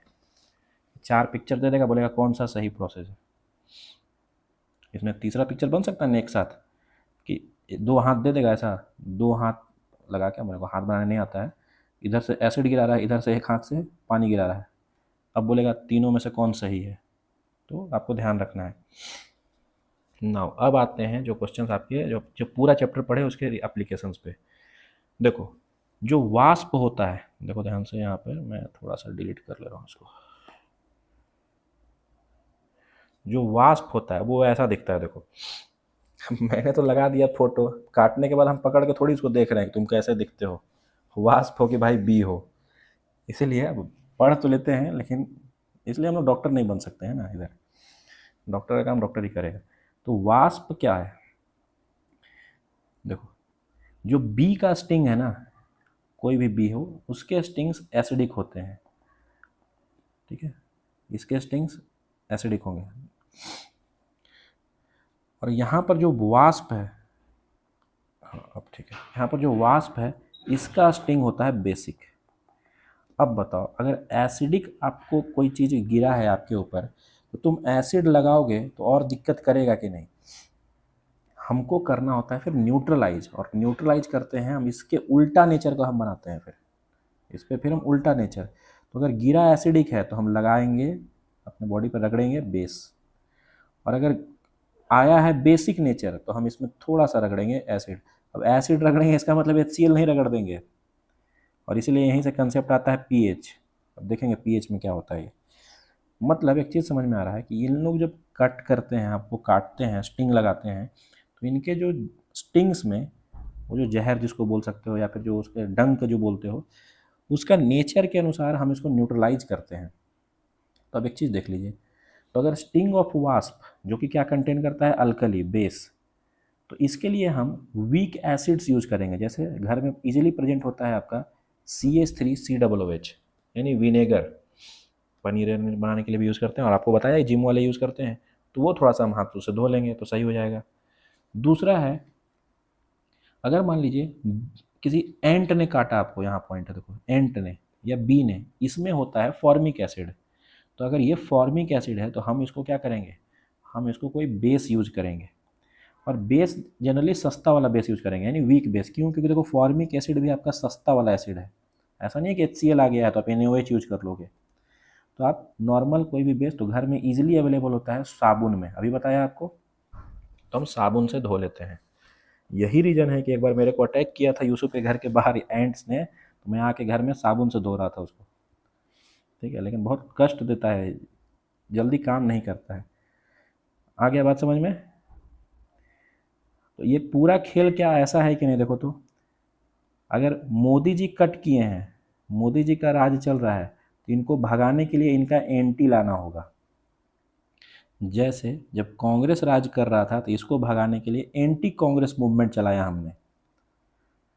इसको ऐसे भी समझो, मोदी जी का विरोधी एंटी मोदी, कांग्रेस का विरोधी एंटी कांग्रेस। तो उसी तरह से एसिड्स अगर आपके शरीर में बढ़ गया है तो उसके विरोधी को क्या बोलेंगे, क्या एंटी एसिड बोलेंगे कि नहीं? अगर आपके बॉडी में एसिड्स बढ़ गया है तो एंटी एसिड बोलेंगे कि नहीं? अब आप बताओ आपके बॉडी में कौन सा एसिड होता है पेट के अंदर? HCl होता है गैस्ट्रिक जूसेस में। तो अगर ये बढ़ जाए, कब बढ़ जाएगा? जैसे अभी सामने शादी है, थोड़ा अच्छे कपड़े पहन के पहुंच जाने का, खा पी लिए, परेशान हो गए, तो फिर अपने को क्या लेना पड़ेगा, एसिड्स को दूर भगाने वाला उसका एंटी लेना पड़ेगा, एंटी एसिड। आया बात समझ में? नेक्स्ट, अब अगर सॉइल में कहीं पर गलती से किसी सॉइल में एसिडिटी बढ़ गया, सॉइल में अगर एसिडिटी बढ़ गया तो क्या हम उसमें बेस मिलाएंगे कि नहीं? सॉइल में अगर एसिडिटी बढ़ गया तो बेस मिलाना पड़ेगा। तो सबसे इजी बेस कौन है? वही बेस जो बहती लेके आया था अभी सुबह सुबह। कौन सा बेस? Quick lime. लेकिन क्विक लाइम ऐसे पाउडर में फेंकोगे तो सब उड़ जाएगा, इसीलिए उसको पानी में डाल के फेंकते हैं। तो पानी में डाले तो क्या बन गया, स्लैक्ड लाइम। आ गया समझ में सबको?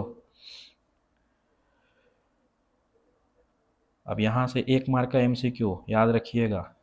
अगर सॉइल एसिडिक हो गया है, सुन लो ध्यान से, कन्फ्यूजन होता है। अगर सॉइल एसिडिक हो गया है, इसका ट्रीटमेंट हम करेंगे स्लैक्ड लाइम से, यानी जिसको लाइम वाटर तुम बोलोगे। लेकिन अगर आपका सॉइल बेसिक हो गया है तो इसमें हम मिलाएंगे जिप्सम। MCQ एक्सपेक्ट करना, हो सकता है मिल जाए। आ गया समझ में सबको ये points? Real life use of neutralisation. ये है टैबलेट, ब्रांड कोई और हो सकता है लेकिन होता ऐसा ही है। नेक्स्ट, अब बताओ, आप जो टूथपेस्ट यूज करते हो उसमें बेस होता है, इसका मतलब हम जो दिन रात खाए हैं वो कैसा नेचर इम्पार्ट कर रहा होगा कि हमको बेस यूज करना पड़ गया, एसिडिक नेचर। ठीक है, और इसको भी मैं बायोलॉजिकली देखो थोड़ा सा प्रूव कर दूंगा। तुम खाए चॉकलेट, तुम खाए आइसक्रीम, क्या सभी में स्टार्च है कि नहीं? स्टार्च और शुगर क्या कार्बोहाइड्रेट्स के ही पार्ट्स होते हैं कि नहीं? और बताओ, स्टार्च के अंदर अभी पढ़े थे कौन सा एसिड होता है? स्टार्च या कार्बोहाइड्रेट का ही मिलता जुलता है भाई है, फैट्स। इसके अंदर सब कौन सा एसिड होता है? कार्बोहाइड्रेट, फैट्स, ये सब में कौन सा एसिड होता है? अभी बताया ऊपर में, स्टेरिक। तो जब एसिडिक हो गया तो आपको बेस मिलाना पड़ेगा। दूसरा, अगर मान लो देखो हमारे यहाँ इंडियन मैरिजेज बड़ा फिक्स है, बहुत नियम कानून से यूज करते हैं। पान का स्टॉल हमेशा गेट के बाहर लगाया जाता है या फिर एकदम गेट के पास। शादी में, पार्टी में पान का स्टॉल, क्योंकि पान के अंदर भी लाइम होता है, चूना। किसी इंसान को देखे हो क्या खा रहा है खाना, बीच में ही पान खाना शुरू कर दिया? लास्ट में खाते हैं, नियम है उसका। उसको साइंस पूरा पढ़ा हुआ है। पूरा खा लिया भर पेट और चूना उधर से खा लेगा। इधर खाया पूरा एसिडिक, इधर खा लिया बेस, हो गया न्यूट्रलाइज, आराम से घर में जाके सोएगा। आ रहा है बात समझ में? नेक्स्ट, ठीक है, तो ये सब उसके रीजन्स हैं। क्लियर? चलिए सेकंड लास्ट टॉपिक, इंडिकेटर्स। देखो, इंडिकेटर्स वो चीज़ होते हैं जो बता दे आपको कि ये एसिड है या बेस। कैसे? या तो कलर चेंज करा देगा या टेस्ट वेस्ट चेंज करा देगा। ठीक है, तो कभी कलर, कभी आपको स्मेल से भी बता देता है। इंडिकेटर्स दो हो सकते हैं, या तो नेचुरल या सिंथेटिक। नेचुरल मतलब जो हमको रेडीमेड मिल जाए, पेड़ से, पौधों से, ये सब से, और या हम बना लेंगे। इसमें एक क्वेश्चन याद रखने का, ये जो लीचेंस होता है, if I am not wrong, lichens को सिम्बायोटिक रिलेशनशिप आपने पढ़ा होगा बायो में। अलगी और फंगी जो मिलते हैं वो वाला याद है? नहीं, अलगी और फंगी पे इसका खाना वाने का कुछ है ऐसा। तो चलिए ये ध्यान रखिएगा। तो ये देखो, लीचेंस आपका नेचुरल ओरिजिन के होते हैं, अलगी और फंगस में। लीचेंस से ही बनता है लिटमस पेपर। तो ध्यान रखना, ये क्वेश्चन बड़ा आता है और हम लोग को लगता है लिटमस पेपर अपने को कहाँ मिल जाता है, वो उधर कहाँ है ना, केमिस्ट्री लैब में, इसलिए ये सिंथेटिक है। नहीं, उसका ओरिजिन नेचुरल है, क्योंकि वो लीचेंस से बनता है। तो लिटमस पेपर का ओरिजिन लिटमस पेपर, लीचेंस। क्लियर है? एसिड में जाएगा तो कौन सा colour? Blue litmus red. Base में जाएगा तो रेड लिटमस ब्लू। क्लियर है ना? टर्मरिक का कभी कभी पूछ देगा। अब देखो, सबका याद होगा नहीं क्योंकि यही 4 नहीं है, इसके अलावा नीचे और हैं भाई साहब 2। तो अगर इससे क्वेश्चन आता है तो एक ही है, ऊपर वाले का नाम लो। अगर लीचेंस लिटमस है तो ठीक, मिथाइल ऑरेंज है तो ठीक, ना है तब तो और भी ठीक है, मारो कुछ भी। क्योंकि इसके अलावा भी, ये 4 और 6 के अलावा भी इंडिकेटर्स हैं, तो इसलिए पॉसिबल नहीं है ना। क्वेश्चन क्या है अब वो समझो, यूनिवर्सल इंडिकेटर क्यों सीबीएसई बार बार पूछती है। अच्छा एक चीज़ बताओ, मैंने क्या बोला कि जब एसिड था तो उसमें मैंने कौन सा लिटमस पेपर डाला था? सोच के बताना, कौन सा लिटमस पेपर डाला था एसिड्स में?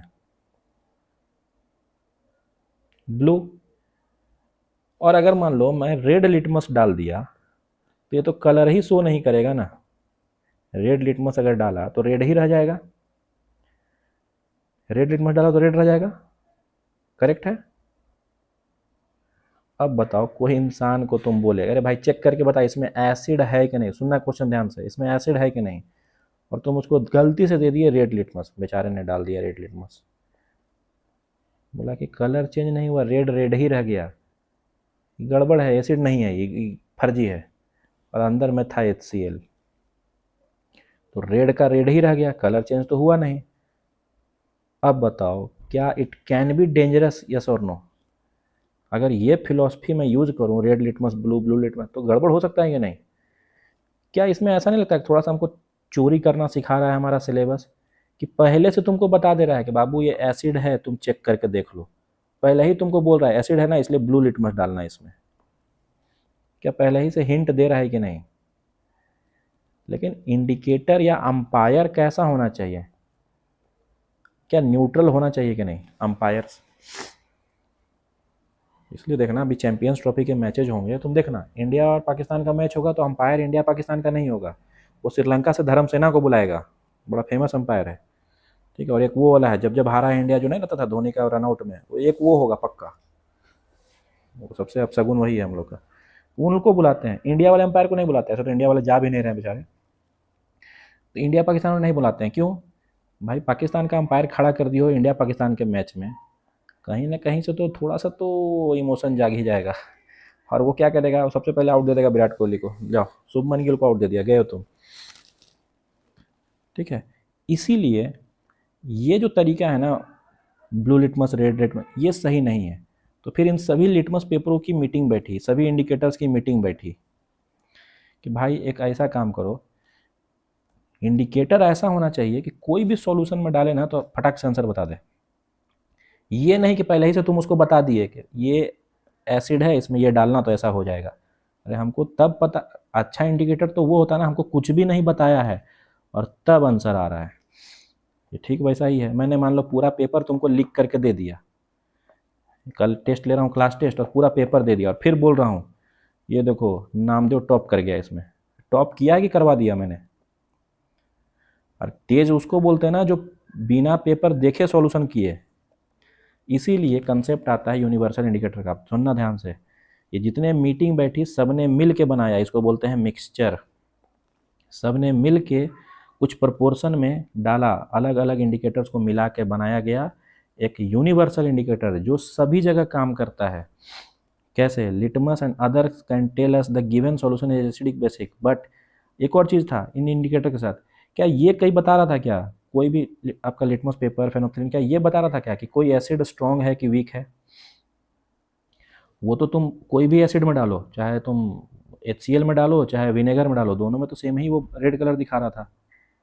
तो क्या ये भी हमारे लिए डेंजरस हो सकता है कि नहीं? क्या इससे भी धोखा हो सकता है कि नहीं? एसिड है पता चला HCl, वो सोचा चलो वीक है खा जाओ पी जाओ, पिया नहीं कि पीने लायक भी नहीं रहा। तो क्या एक ऐसा इंडिकेटर भी चाहिए जो इस प्रॉब्लम को भी दूर कर ले? देखो क्वेश्चन आएगा डिसएडवांटेज, तो ये दोनों पॉइंट लिखने का उसमें कि ये जितने इंडिकेटर्स थे ना ये बस एसिड और बेस बताते थे, वो भी हमसे जानकारी लेके, क्योंकि हर बार नहीं बताते हैं और हमको इनके अनुसार कलर रखना होगा, पहला दिक्कत। दूसरा दिक्कत, ये रेंज नहीं बताते हैं कि वीक है कि स्ट्रॉन्ग है, इसीलिए हमने लाया कौन सा इंडिकेटर? Universal indicator. तो ये भी बता देते हैं कि स्ट्रॉन्ग है कि वीक है। आया समझ में? आया समझ में सबको? तो यूनिवर्सल इंडिकेटर का कंसेप्ट क्या है? अब इसमें यूज होता है हमारा कलर मैचिंग टेक्निक, समझना ध्यान से। यूनिवर्सल इंडिकेटर में हम यूज करते हैं कलर मैचिंग टेक्निक। हम जो भी यूनिवर्सल इंडिकेटर है वो एक ऐसा डब्बा में आया, वो लिक्विड के फॉर्म में ऐसा बना दिए हैं, या फिर इसका पेपर्स भी आते हैं, हम उसको उठा के डाल दिए किसी भी सॉल्यूशन में, या ऐसा करते हैं उसी में डाल दिए, ठीक है। मैं इंडिकेटर लिया और इसी में डाल दिया थोड़ा सा 2 बूंद वो, और फिर मैं देखा कि इसका कलर कैसा हुआ। एक बार मेरे को कलर पता दिखा, मैं उसको कलर के टेबल पे यहाँ मिला लूँगा। देख लो क्या ब्लू से रेड हो रहा है कि नहीं, इधर से ब्लू से रेड। अब मैं कलर के बेसिस पे मैच कराऊंगा, और मैच कराऊंगा एक स्केल पे, सुनना ध्यान से, एक स्केल पे, और इसी स्केल का नाम है पीएच स्केल। यानी यूनिवर्सल इंडिकेटर पे अगर शॉर्ट नोट लिखने दिया तो हमको 2 पॉइंट के बाद पीएच स्केल लिखना पड़ेगा, यस और नो? इसमें हम कौन सा टेक्निक यूज करते हैं? We use colour matching technique. हम यूज करते हैं कलर मैचिंग टेक्निक। जैसे ही उस सॉल्यूशन का कलर लेटेस्ट सपोज इस पे है, हमको समझ में आ रहा है ना कि देखो यहाँ पे पीएच इधर है, नीचे में है पीएच, ठीक है, ये देखो इधर पीएच है, वो पीओएच है, बताता हूँ क्या है वो। तो ये मैच कर रहा है इसके साथ, तो मैं बोल दूंगा कि नहीं कि इसका पीएच 14 है, और पीएच 14 है तो यहाँ से दोनों रिजल्ट आ गए कि नहीं, स्ट्रॉन्ग एसिड वीक एसिड भी समझ में आ गया, और एसिड है कि बेस है ये भी समझ में आ गया। तो बताओ वो जो लिटमस पेपर है क्या उससे बढ़िया चीज़ है कि नहीं है? क्या लिटमस पेपर से बेहतरीन चीज़ है कि नहीं? ठीक है, तो ये लिटमस पेपर से ज़्यादा बेहतर चीज़ है। आया समझ में? अब पीएच स्केल काम कैसे करता है, तो देखो सबसे पहला चीज़, पीएच स्केल का जो रेंज होता है, अब जो बता रहा हूँ सुनते जाना। पीएच स्केल का जो रेंज होता है वो 0 से 14 होता है, ये भी पूछा हुआ है एमसीक्यू में, 0 से 14। क्लियर है पहला पॉइंट? एक सेकंड रुको, चार्ज लगा दो।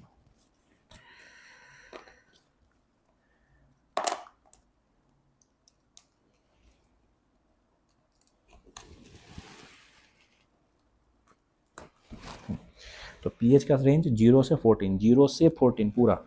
सेकंड चीज़, पीएच स्केल में दो चीज़ें हम मेजर करते हैं, फर्स्ट पीएच, और पीएच लिखते ऐसा ही है जैसे मैंने लिखा है, और दूसरा है पीओएच, पीओएच एक लाइन में लिखते हैं, जबकि पीएच में पी और एच ऊपर में ऐसा, ठीक है। तो दो चीज़ें मेजर करते हैं। क्या बताओ इसका मैक्सिमम रेंज कितना है, देख के बताओ, पीएच स्केल का मैक्सिमम रेंज कितना? पीएच स्केल का मैक्सिमम रेंज कितना? 14। मिनिमम कितना? मिनिमम कितना? तो दोनों को जोड़ने पे कितना आएगा? 14 आना चाहिए कि नहीं? मिनिमम मैक्सिमम जोड़े तो 14 ही आएगा ना। तो क्या मैं यहाँ से ये भी फार्मूला लगा सकता हूँ, P H plus P O H is equal to 14, P H plus P O H is equal to 14। जब दो चीज़ों से मिल के बना है तो इसी को जोड़ने पे 14 आना चाहिए ना। तो ये पहला फार्मूला है और इस पर एक न्यूमेरिकल कराऊंगा अभी, P H plus P O H is equal to 14। सबको क्लियर है?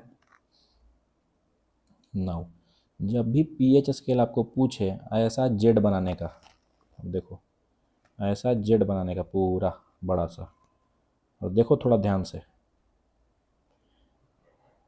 बन गया मेरा जेड, बन गया ना जेड। यहाँ रखने का 0, यहाँ रखने का 0, और यहाँ रखने का 7, यहाँ रखने का 7। ये सेम लाइन यहाँ भी आ रहा है कि नहीं, ये देखो तो, ये सेम लाइन यहाँ भी आ रहा है, देखो तो कनेक्टेड है। तो यहाँ फिर से रख देने का 7, और रेंज कहाँ तक जाएगा? तो 14 तक। बन गया आपका जेड, 0 7 7 14। अब देख के बताइए H प्लस क्या बताता था, एसिड्स या बेस? सब लोग बताओ H प्लस क्या बताता था, एसिड्स या बेस? H प्लस एसिड बताता था कि बेस? एसिड्स। थोड़ा देखो ध्यान से, H प्लस धीरे धीरे छोटा होते जा रहा है कि बड़ा होते जा रहा है? इधर से छोटा या बड़ा? मेरे दोस्त इधर से देख रहे, इधर से आगे बढ़ते हुए कम होते जा रहा है, कम होते जा रहा है। यानी 0 पे सबसे बड़ा है कि नहीं, देखो तो 0 पे सबसे बड़ा है H प्लस। यानी एसिड सबसे मजबूत कब होगा? जब pH 0 होगा, यस और नो? एसिड सबसे मजबूत कब होगा? जब pH 0 होगा, यस और नो? और एसिड सबसे कमज़ोर कब होगा? जब वो 0 से आगे बढ़ेगा 7 की तरफ, 14 की तरफ, यस और नो? मतलब समझ में आया? क्वेश्चन पूछ रहा हूँ, एक बताना। एक का pH है 4, एक का pH है 5, बताओ दोनों में से बढ़िया मतलब स्ट्रॉन्ग एसिड कौन है? स्ट्रॉन्ग एसिड 4 वाला है। कोई कष्ट, कोई परेशानी किसी को? बेस में थोड़ा सा देखो, बेस में OH जब 7 से 14 की तरफ भाग रहे हैं तो बढ़ रहा है कि घट रहा है? अब बढ़ना चालू कर गया। तो अब ये उल्टा, अब बताओ सोच के देखो, फिर से क्वेश्चन दे रहा हूँ। pH 13 है, एक का pH 9 है, बताओ कौन बेस मजबूत है? 13 वाला। कोई दिक्कत इसमें? ये तो खैर सबको आता है, ये जो बताया ये तो सभी को आता है, फंसते कहाँ हैं वो बता रहा हूँ। पीएच की जो वैल्यू होती है, कंसंट्रेशन, वो निकालने के लिए हमको हेल्प लेना पड़ता है मैथ्स के ज्ञानी का, जिसका नाम है लॉग। अब ये हमको 11th से पहले छूना भी नहीं है, और 11th में भी आपको लगभग रक्षाबंधन के बाद मिलेगा, ये अगस्त के बाद मिलेगा ये सिलेबस लॉग वाला।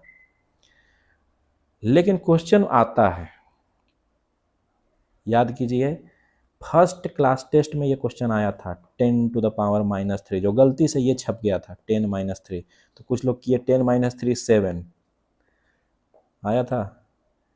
थोड़ा सा मैं 2 मिनट ले रहा हूँ, अगर समझ में आ जाए तो ठीक। देखो ध्यान से, जिसका भी पीएच आपको निकालना होगा उसकी वैल्यू, देखो एक चीज़ जान लो, किसी भी एसिड में, लेट अस सपोज मैं बोलूँ HCl, तो HCl में जब पानी में डालोगे ना तो केवल H+ ही प्रोड्यूस नहीं होता है, उसमें OH भी प्रोड्यूस होता है, लेकिन वो OH इतना कम होता है कि उसकी वैल्यू नहीं रह जाती है।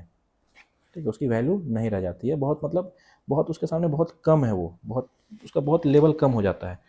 ये चीज़ मैथमेटिकली प्रूव होता है इस फॉर्मूले से कि एसिड्स में भी बेसिक प्रॉपर्टी होते हैं, बेसिस में भी एसिडिक प्रॉपर्टी होता है, लेकिन बहुत कम होता है। देखो कैसे, मैं बोला अगर किसी भी एसिड का, लेट अस सपोज किसी का भी एसिड का पीएच है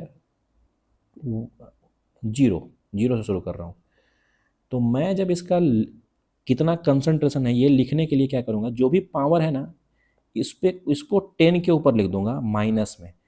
तो बताओ 10 का पावर -0 क्या 10 का पावर 0 के बराबर होगा कि नहीं? -0 +0 एक ही चीज़ होता है ना, क्या 10 का पावर -0 10 का पावर 0 एक ही होगा? किसी भी नंबर का पावर अगर 0 होता है वैल्यू कितनी आती है?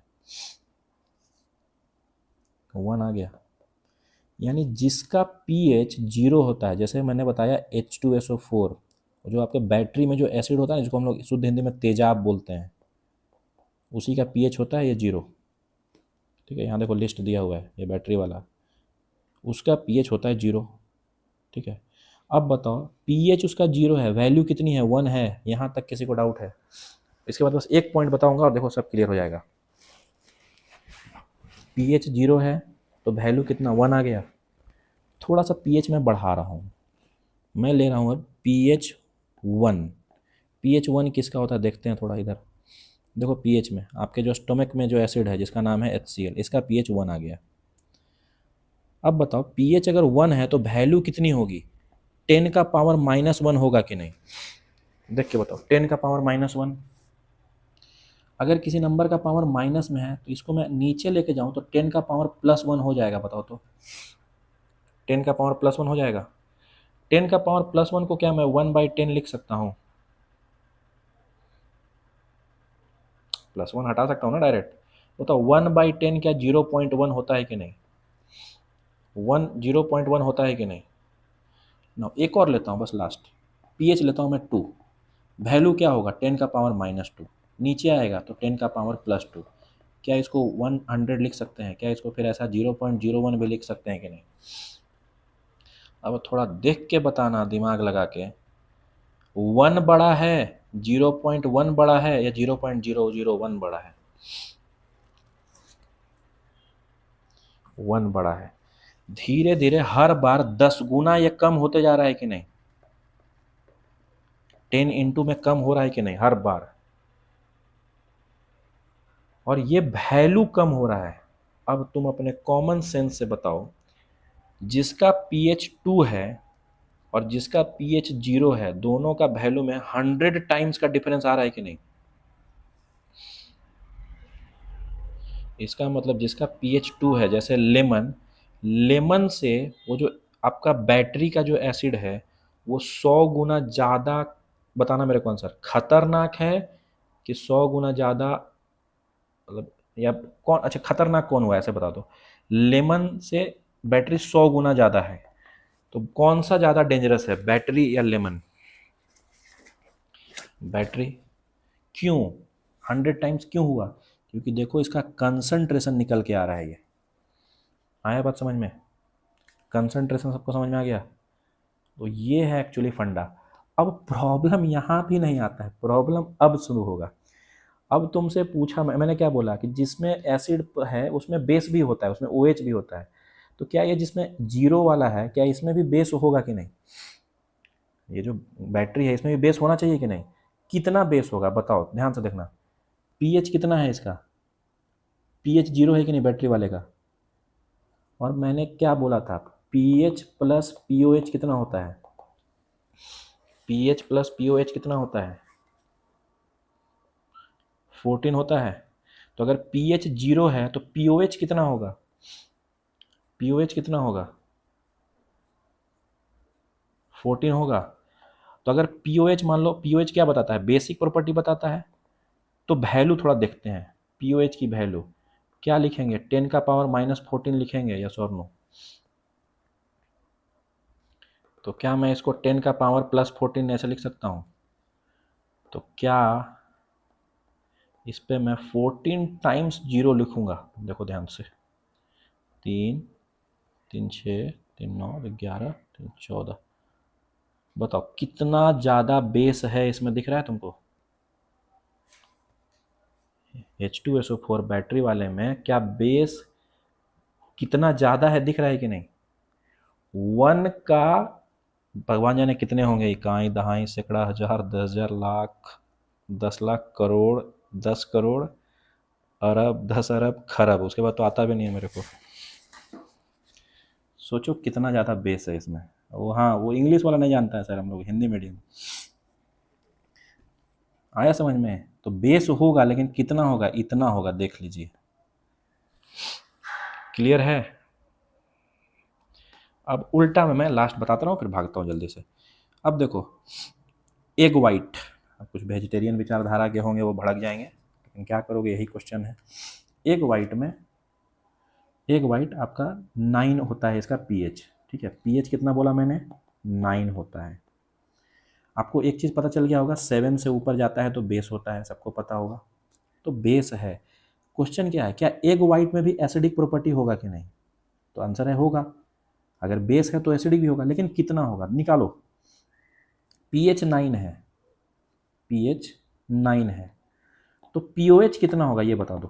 पीओएच कितना होगा? पीओएच 5 होगा। अब बताओ, अगर पीएच का मैं वैल्यू निकालना चाहूँ तो 1/10 का पावर -9 होगा कि नहीं पीएच का? और यही एसिड होगा इसमें। और यहाँ देखो, बेस का निकालूंगा तो 1/10 का पावर -5 होगा, ये बेस का होगा। बताओ, नीचे में ज़्यादा जीरो जब हो गया तो उसकी वैल्यू और कम हो जाएगी कि नहीं? यानी एसिडिक प्रॉपर्टी कम हो गया कि नहीं बेसिक से? बताओ तो, एसिडिक प्रॉपर्टी कम हो गया कि नहीं बेसिक से? इसीलिए तो बोलते हैं ना कि एग में आपका बेसिक प्रॉपर्टी ज़्यादा है। देखो बेसिक है कि नहीं ज़्यादा? क्या बेसिक है कि नहीं ज़्यादा? लेकिन जो न्यूट्रल होता है 7 पे, देखो 7 पे पीएच भी 7 और पीओएच भी 7, 7 7 14 हो गया। इसकी वैल्यू 10 का पावर -7, इसकी वैल्यू 10 का पावर -7। बताओ क्या दोनों बराबर आएंगे कि नहीं? क्या दोनों बराबर आएंगे कि नहीं? इसीलिए 7 पे न्यूट्रल होता है। सबको क्लियर है? सबको क्लियर है? एक क्वेश्चन एग्जाम के लिए, ह्यूमन ब्लड का पीएच रेंज याद रखना, 7.3 से 7.4। ह्यूमन ब्लड 7.3 से 7.4, यानी ऑलमोस्ट बेसिक होता है लेकिन पूरा नहीं, क्योंकि न्यूट्रल से बेसिक के रेंज में। आगे समझ में? और ये देखो वही चीज़ लिखा हुआ है, मिल्क या वाटर में देखो 10 टू द पावर -7। क्लियर है सबको? चलिए क्वेश्चन बनाते हैं। ऑरेंज जूस का पीओएच दिया हुआ है 9.8। ध्यान से देखना, पीओएच दिया हुआ है 9.8, तो पूछ रहा है एसिडिक है कि बेसिक। अगर पीओएच 9.8 है तो हमको पता है पीओएच प्लस पीएच होता है 14। पीओएच अगर 9.8 है तो पीएच कितना होगा, निकाल लेंगे ना। तो 14 माइनस 9.8 आता है आपका 4.2। अब बताओ, किसी का अगर पीएच 4.2 है तो एसिडिक हो गया कि बेसिक?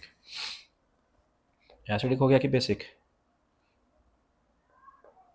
एसिडिक। और आपको पता है ऑरेंज जूस में एसिडिक होता है।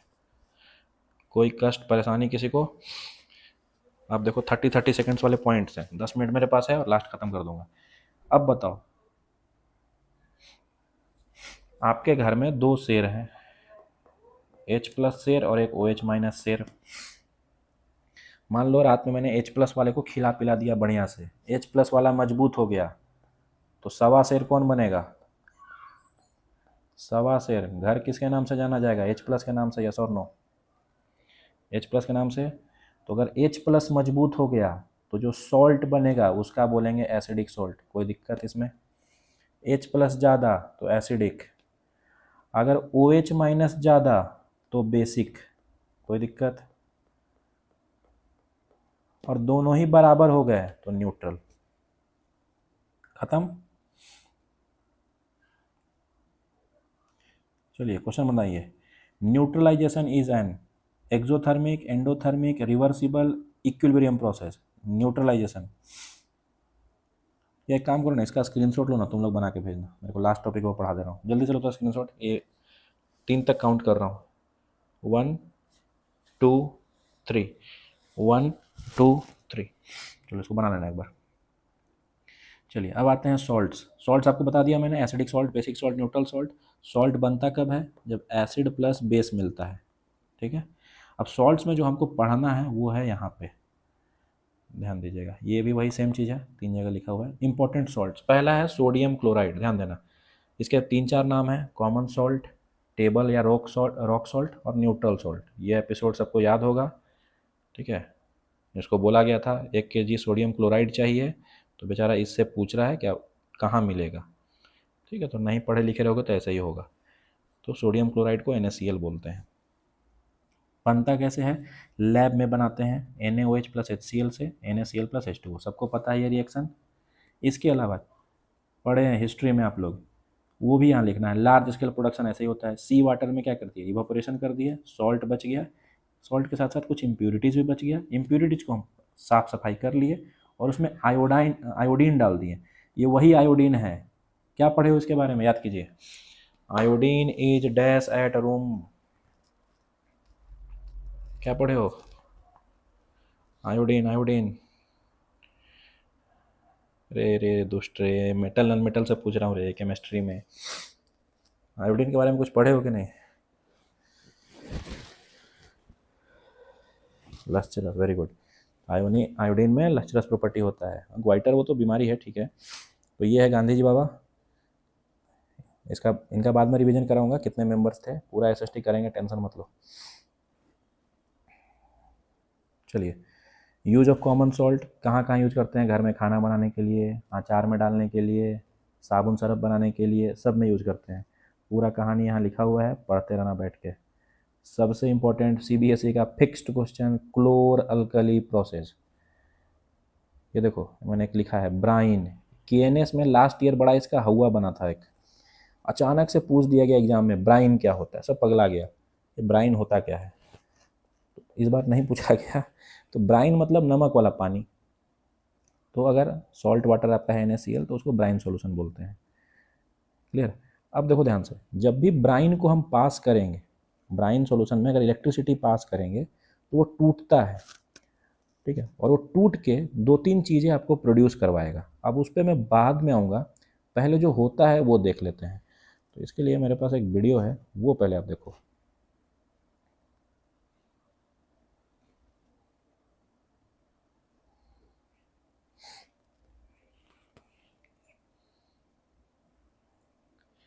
सबको कंटेनर दिख रहा है? तुम लोग थम्स अप करोगे तो मेरे को नहीं दिखेगा, लेकिन कंटेनर दिख रहा होगा सबको। और ये है वो पूरा प्रोसेस। देखो टूटना चालू हुआ, 2 गैसेज को दिख रहे होंगे, ठीक है, 2 गैसेज आपको दिख रहे होंगे, एक एनोड पे एक कैथोड पे, ठीक है, 2 गैसेज दिख रहे होंगे। यहाँ से एंट्री किया है ब्राइन ने, देख लो इस साइड एंट्री किया है ब्राइन ने, और एग्जिट में कुछ चीज़ें निकल रही है। बस ये गैसेज होते हैं, ये बस आपको देखना था। नाउ अब आते हैं, इसी चीज़ को मैंने यहाँ लगा दिया है, देखो ध्यान से। जब मैंने सैचुरेटेड ब्राइन सॉल्यूशन इसमें से डाला, NaCl का और पानी का सॉल्यूशन डाला, इसके बीच में एक मेम्ब्रेन डाले हुए हैं, ये वही मेम्ब्रेन है, याद कीजिए, ऑस्मोसिस पढ़ते समय सेमी परमिएबल मेम्ब्रेन, याद है? एक मेम्ब्रेन डाले हुए हैं, ठीक है। अब यहाँ से क्वेश्चन क्या बनता है वो समझो। तो ये जब टूट जाता है, ये टूटता है आपका, ठीक है, और यहाँ से 2 गैसेस बाहर आते हैं, एक है इधर एनोड और एक है इधर कैथोड, ठीक है, पॉजिटिवली कनेक्टेड एनोड, इधर नेगेटिवली कैथोड, ये सबको पता है। क्वेश्चन पहला पूछेगा, ये जो क्लोरअल्कली प्रोसेस है, इससे 2 गैस जो आते हैं, तो एनोड पे कौन आता है और कैथोड पे कौन आता है? सब लोग ट्रिक नोट करो। एक ACC सीमेंट का नाम सुने हो सब लोग, ACC, तो लिखने का A सी, फिर से सी, बस इतना लिख के बैठो, देख लो ध्यान से। ए सी सी, ए फॉर एनोड, तो नीचे वाला सी फॉर कैथोड। यहाँ पर ये जो सी है इसके आगे लगा देना Cl क्लोरीन, और यहाँ बचेगा उसको क्या बोलते हैं, कौन बताएगा? कैथोड पे कौन सा गैस, कैथोड पे कौन सा गैस? H2। बन गया ट्रिक आपका, ACCH, ACCH। याद हो गया सबको ट्रिक? पूछेगा एनोड पे कौन सा गैस, क्लोरीन, कैथोड पे कौन सा गैस, हाइड्रोजन, एनोड पे कौन सा गैस, क्लोरीन, कैथोड पे कौन सा गैस, हाइड्रोजन। याद हो गया सबको? ठीक है, तो यहाँ देख लीजिए, एनोड पे क्लोरीन, एनोड पे क्लोरीन, कैथोड पे हाइड्रोजन। सबको क्लियर है? बताओ, इससे क्लोरीन मिला है, क्लोरीन बाहर आ रहा है, इसको दिमाग में रखना, साइड में, बीच में नहीं, साइड में। क्लोरीन बाहर आया, यहाँ से देखो बाहर और भी कुछ आ रहा है, NaOH। NaOH का ही नाम हम कॉस्टिक सोडा भी बोलते हैं, कॉमन नेम है NaOH। बताओ, NaOH एक तरह का अल्कली है, यस और नो? NaOH एक तरह का अल्कली है, यस और नो? तो दो चीज़ें नोट कीजिए, एक तो अल्कली बाहर आया और एक उधर आया क्लोरीन बाहर। क्या इसी को मिला के बोल सकते हैं that this is only क्लोर alkali process, क्योंकि इसमें क्लोरीन भी बाहर आता है और अल्कली भी बाहर आता है। इनपुट क्या किए थे, नमक इनपुट किए थे कि नहीं? नमक। जो लोग जा रहे हो ना, लास्ट में ट्रिक बताने वाला हूँ याद करने का, जाओ जाओ कोई बात। क्लोर अल्कली, चलिए, तो ये क्लोर अल्कली। अब इसका यूज़ देखो ध्यान से, यहाँ से एक और क्वेश्चंस बनेंगे। इसके यूज़ क्या क्या है? तो इधर बाहर NaOH आया, अब देखो इसका यूज़ देखना तुम। यूज़ के लिए ये है, ये जो H2 बाहर आया है, हाइड्रोजन गैस, क्या हाइड्रोजन गैस को हम फ्यूल्स के रूप में यूज़ कर सकते हैं कि नहीं? अगर इसको मैं नाइट्रोजन के साथ मिला दूं तो अमोनिया के रूप में, फर्टिलाइजर के रूप में यूज़ कर सकता हूँ कि नहीं? और ये मैर्गरीन क्या होता है नहीं पता मेरे को, ठीक है। नेक्स्ट, अगर इस H2 को Cl के साथ मिला दूं तो हाइड्रोक्लोरिक एसिड बन सकता है कि नहीं? अगर H2 को Cl के साथ, तो ये भी आउटपुट है। नेक्स्ट, इस Cl2 को, ध्यान देना इंपॉर्टेंट क्वेश्चन, Cl2 को अगर NaOH कॉस्टिक सोडा के साथ मिला दिया जाए तो ये बनाता है तुम्हारा NaOCl। ध्यान देना, NaOCl, एग्जाम में आया था ये क्वेश्चन, NaOCl। इसको बोलते हैं हम लोग ब्लीच, ठीक है, इसको बोलते हैं हम लोग ब्लीच। और अगर, सुन लेना ध्यान से, अगर NaOCl के जगह CaOCl2 रह जाए तो इसको बोलते हैं ब्लीचिंग पाउडर। NaOCl अगर रहे तो ब्लीच, CaOCl2 रह जाए तो ब्लीचिंग पाउडर। क्लियर है सबको?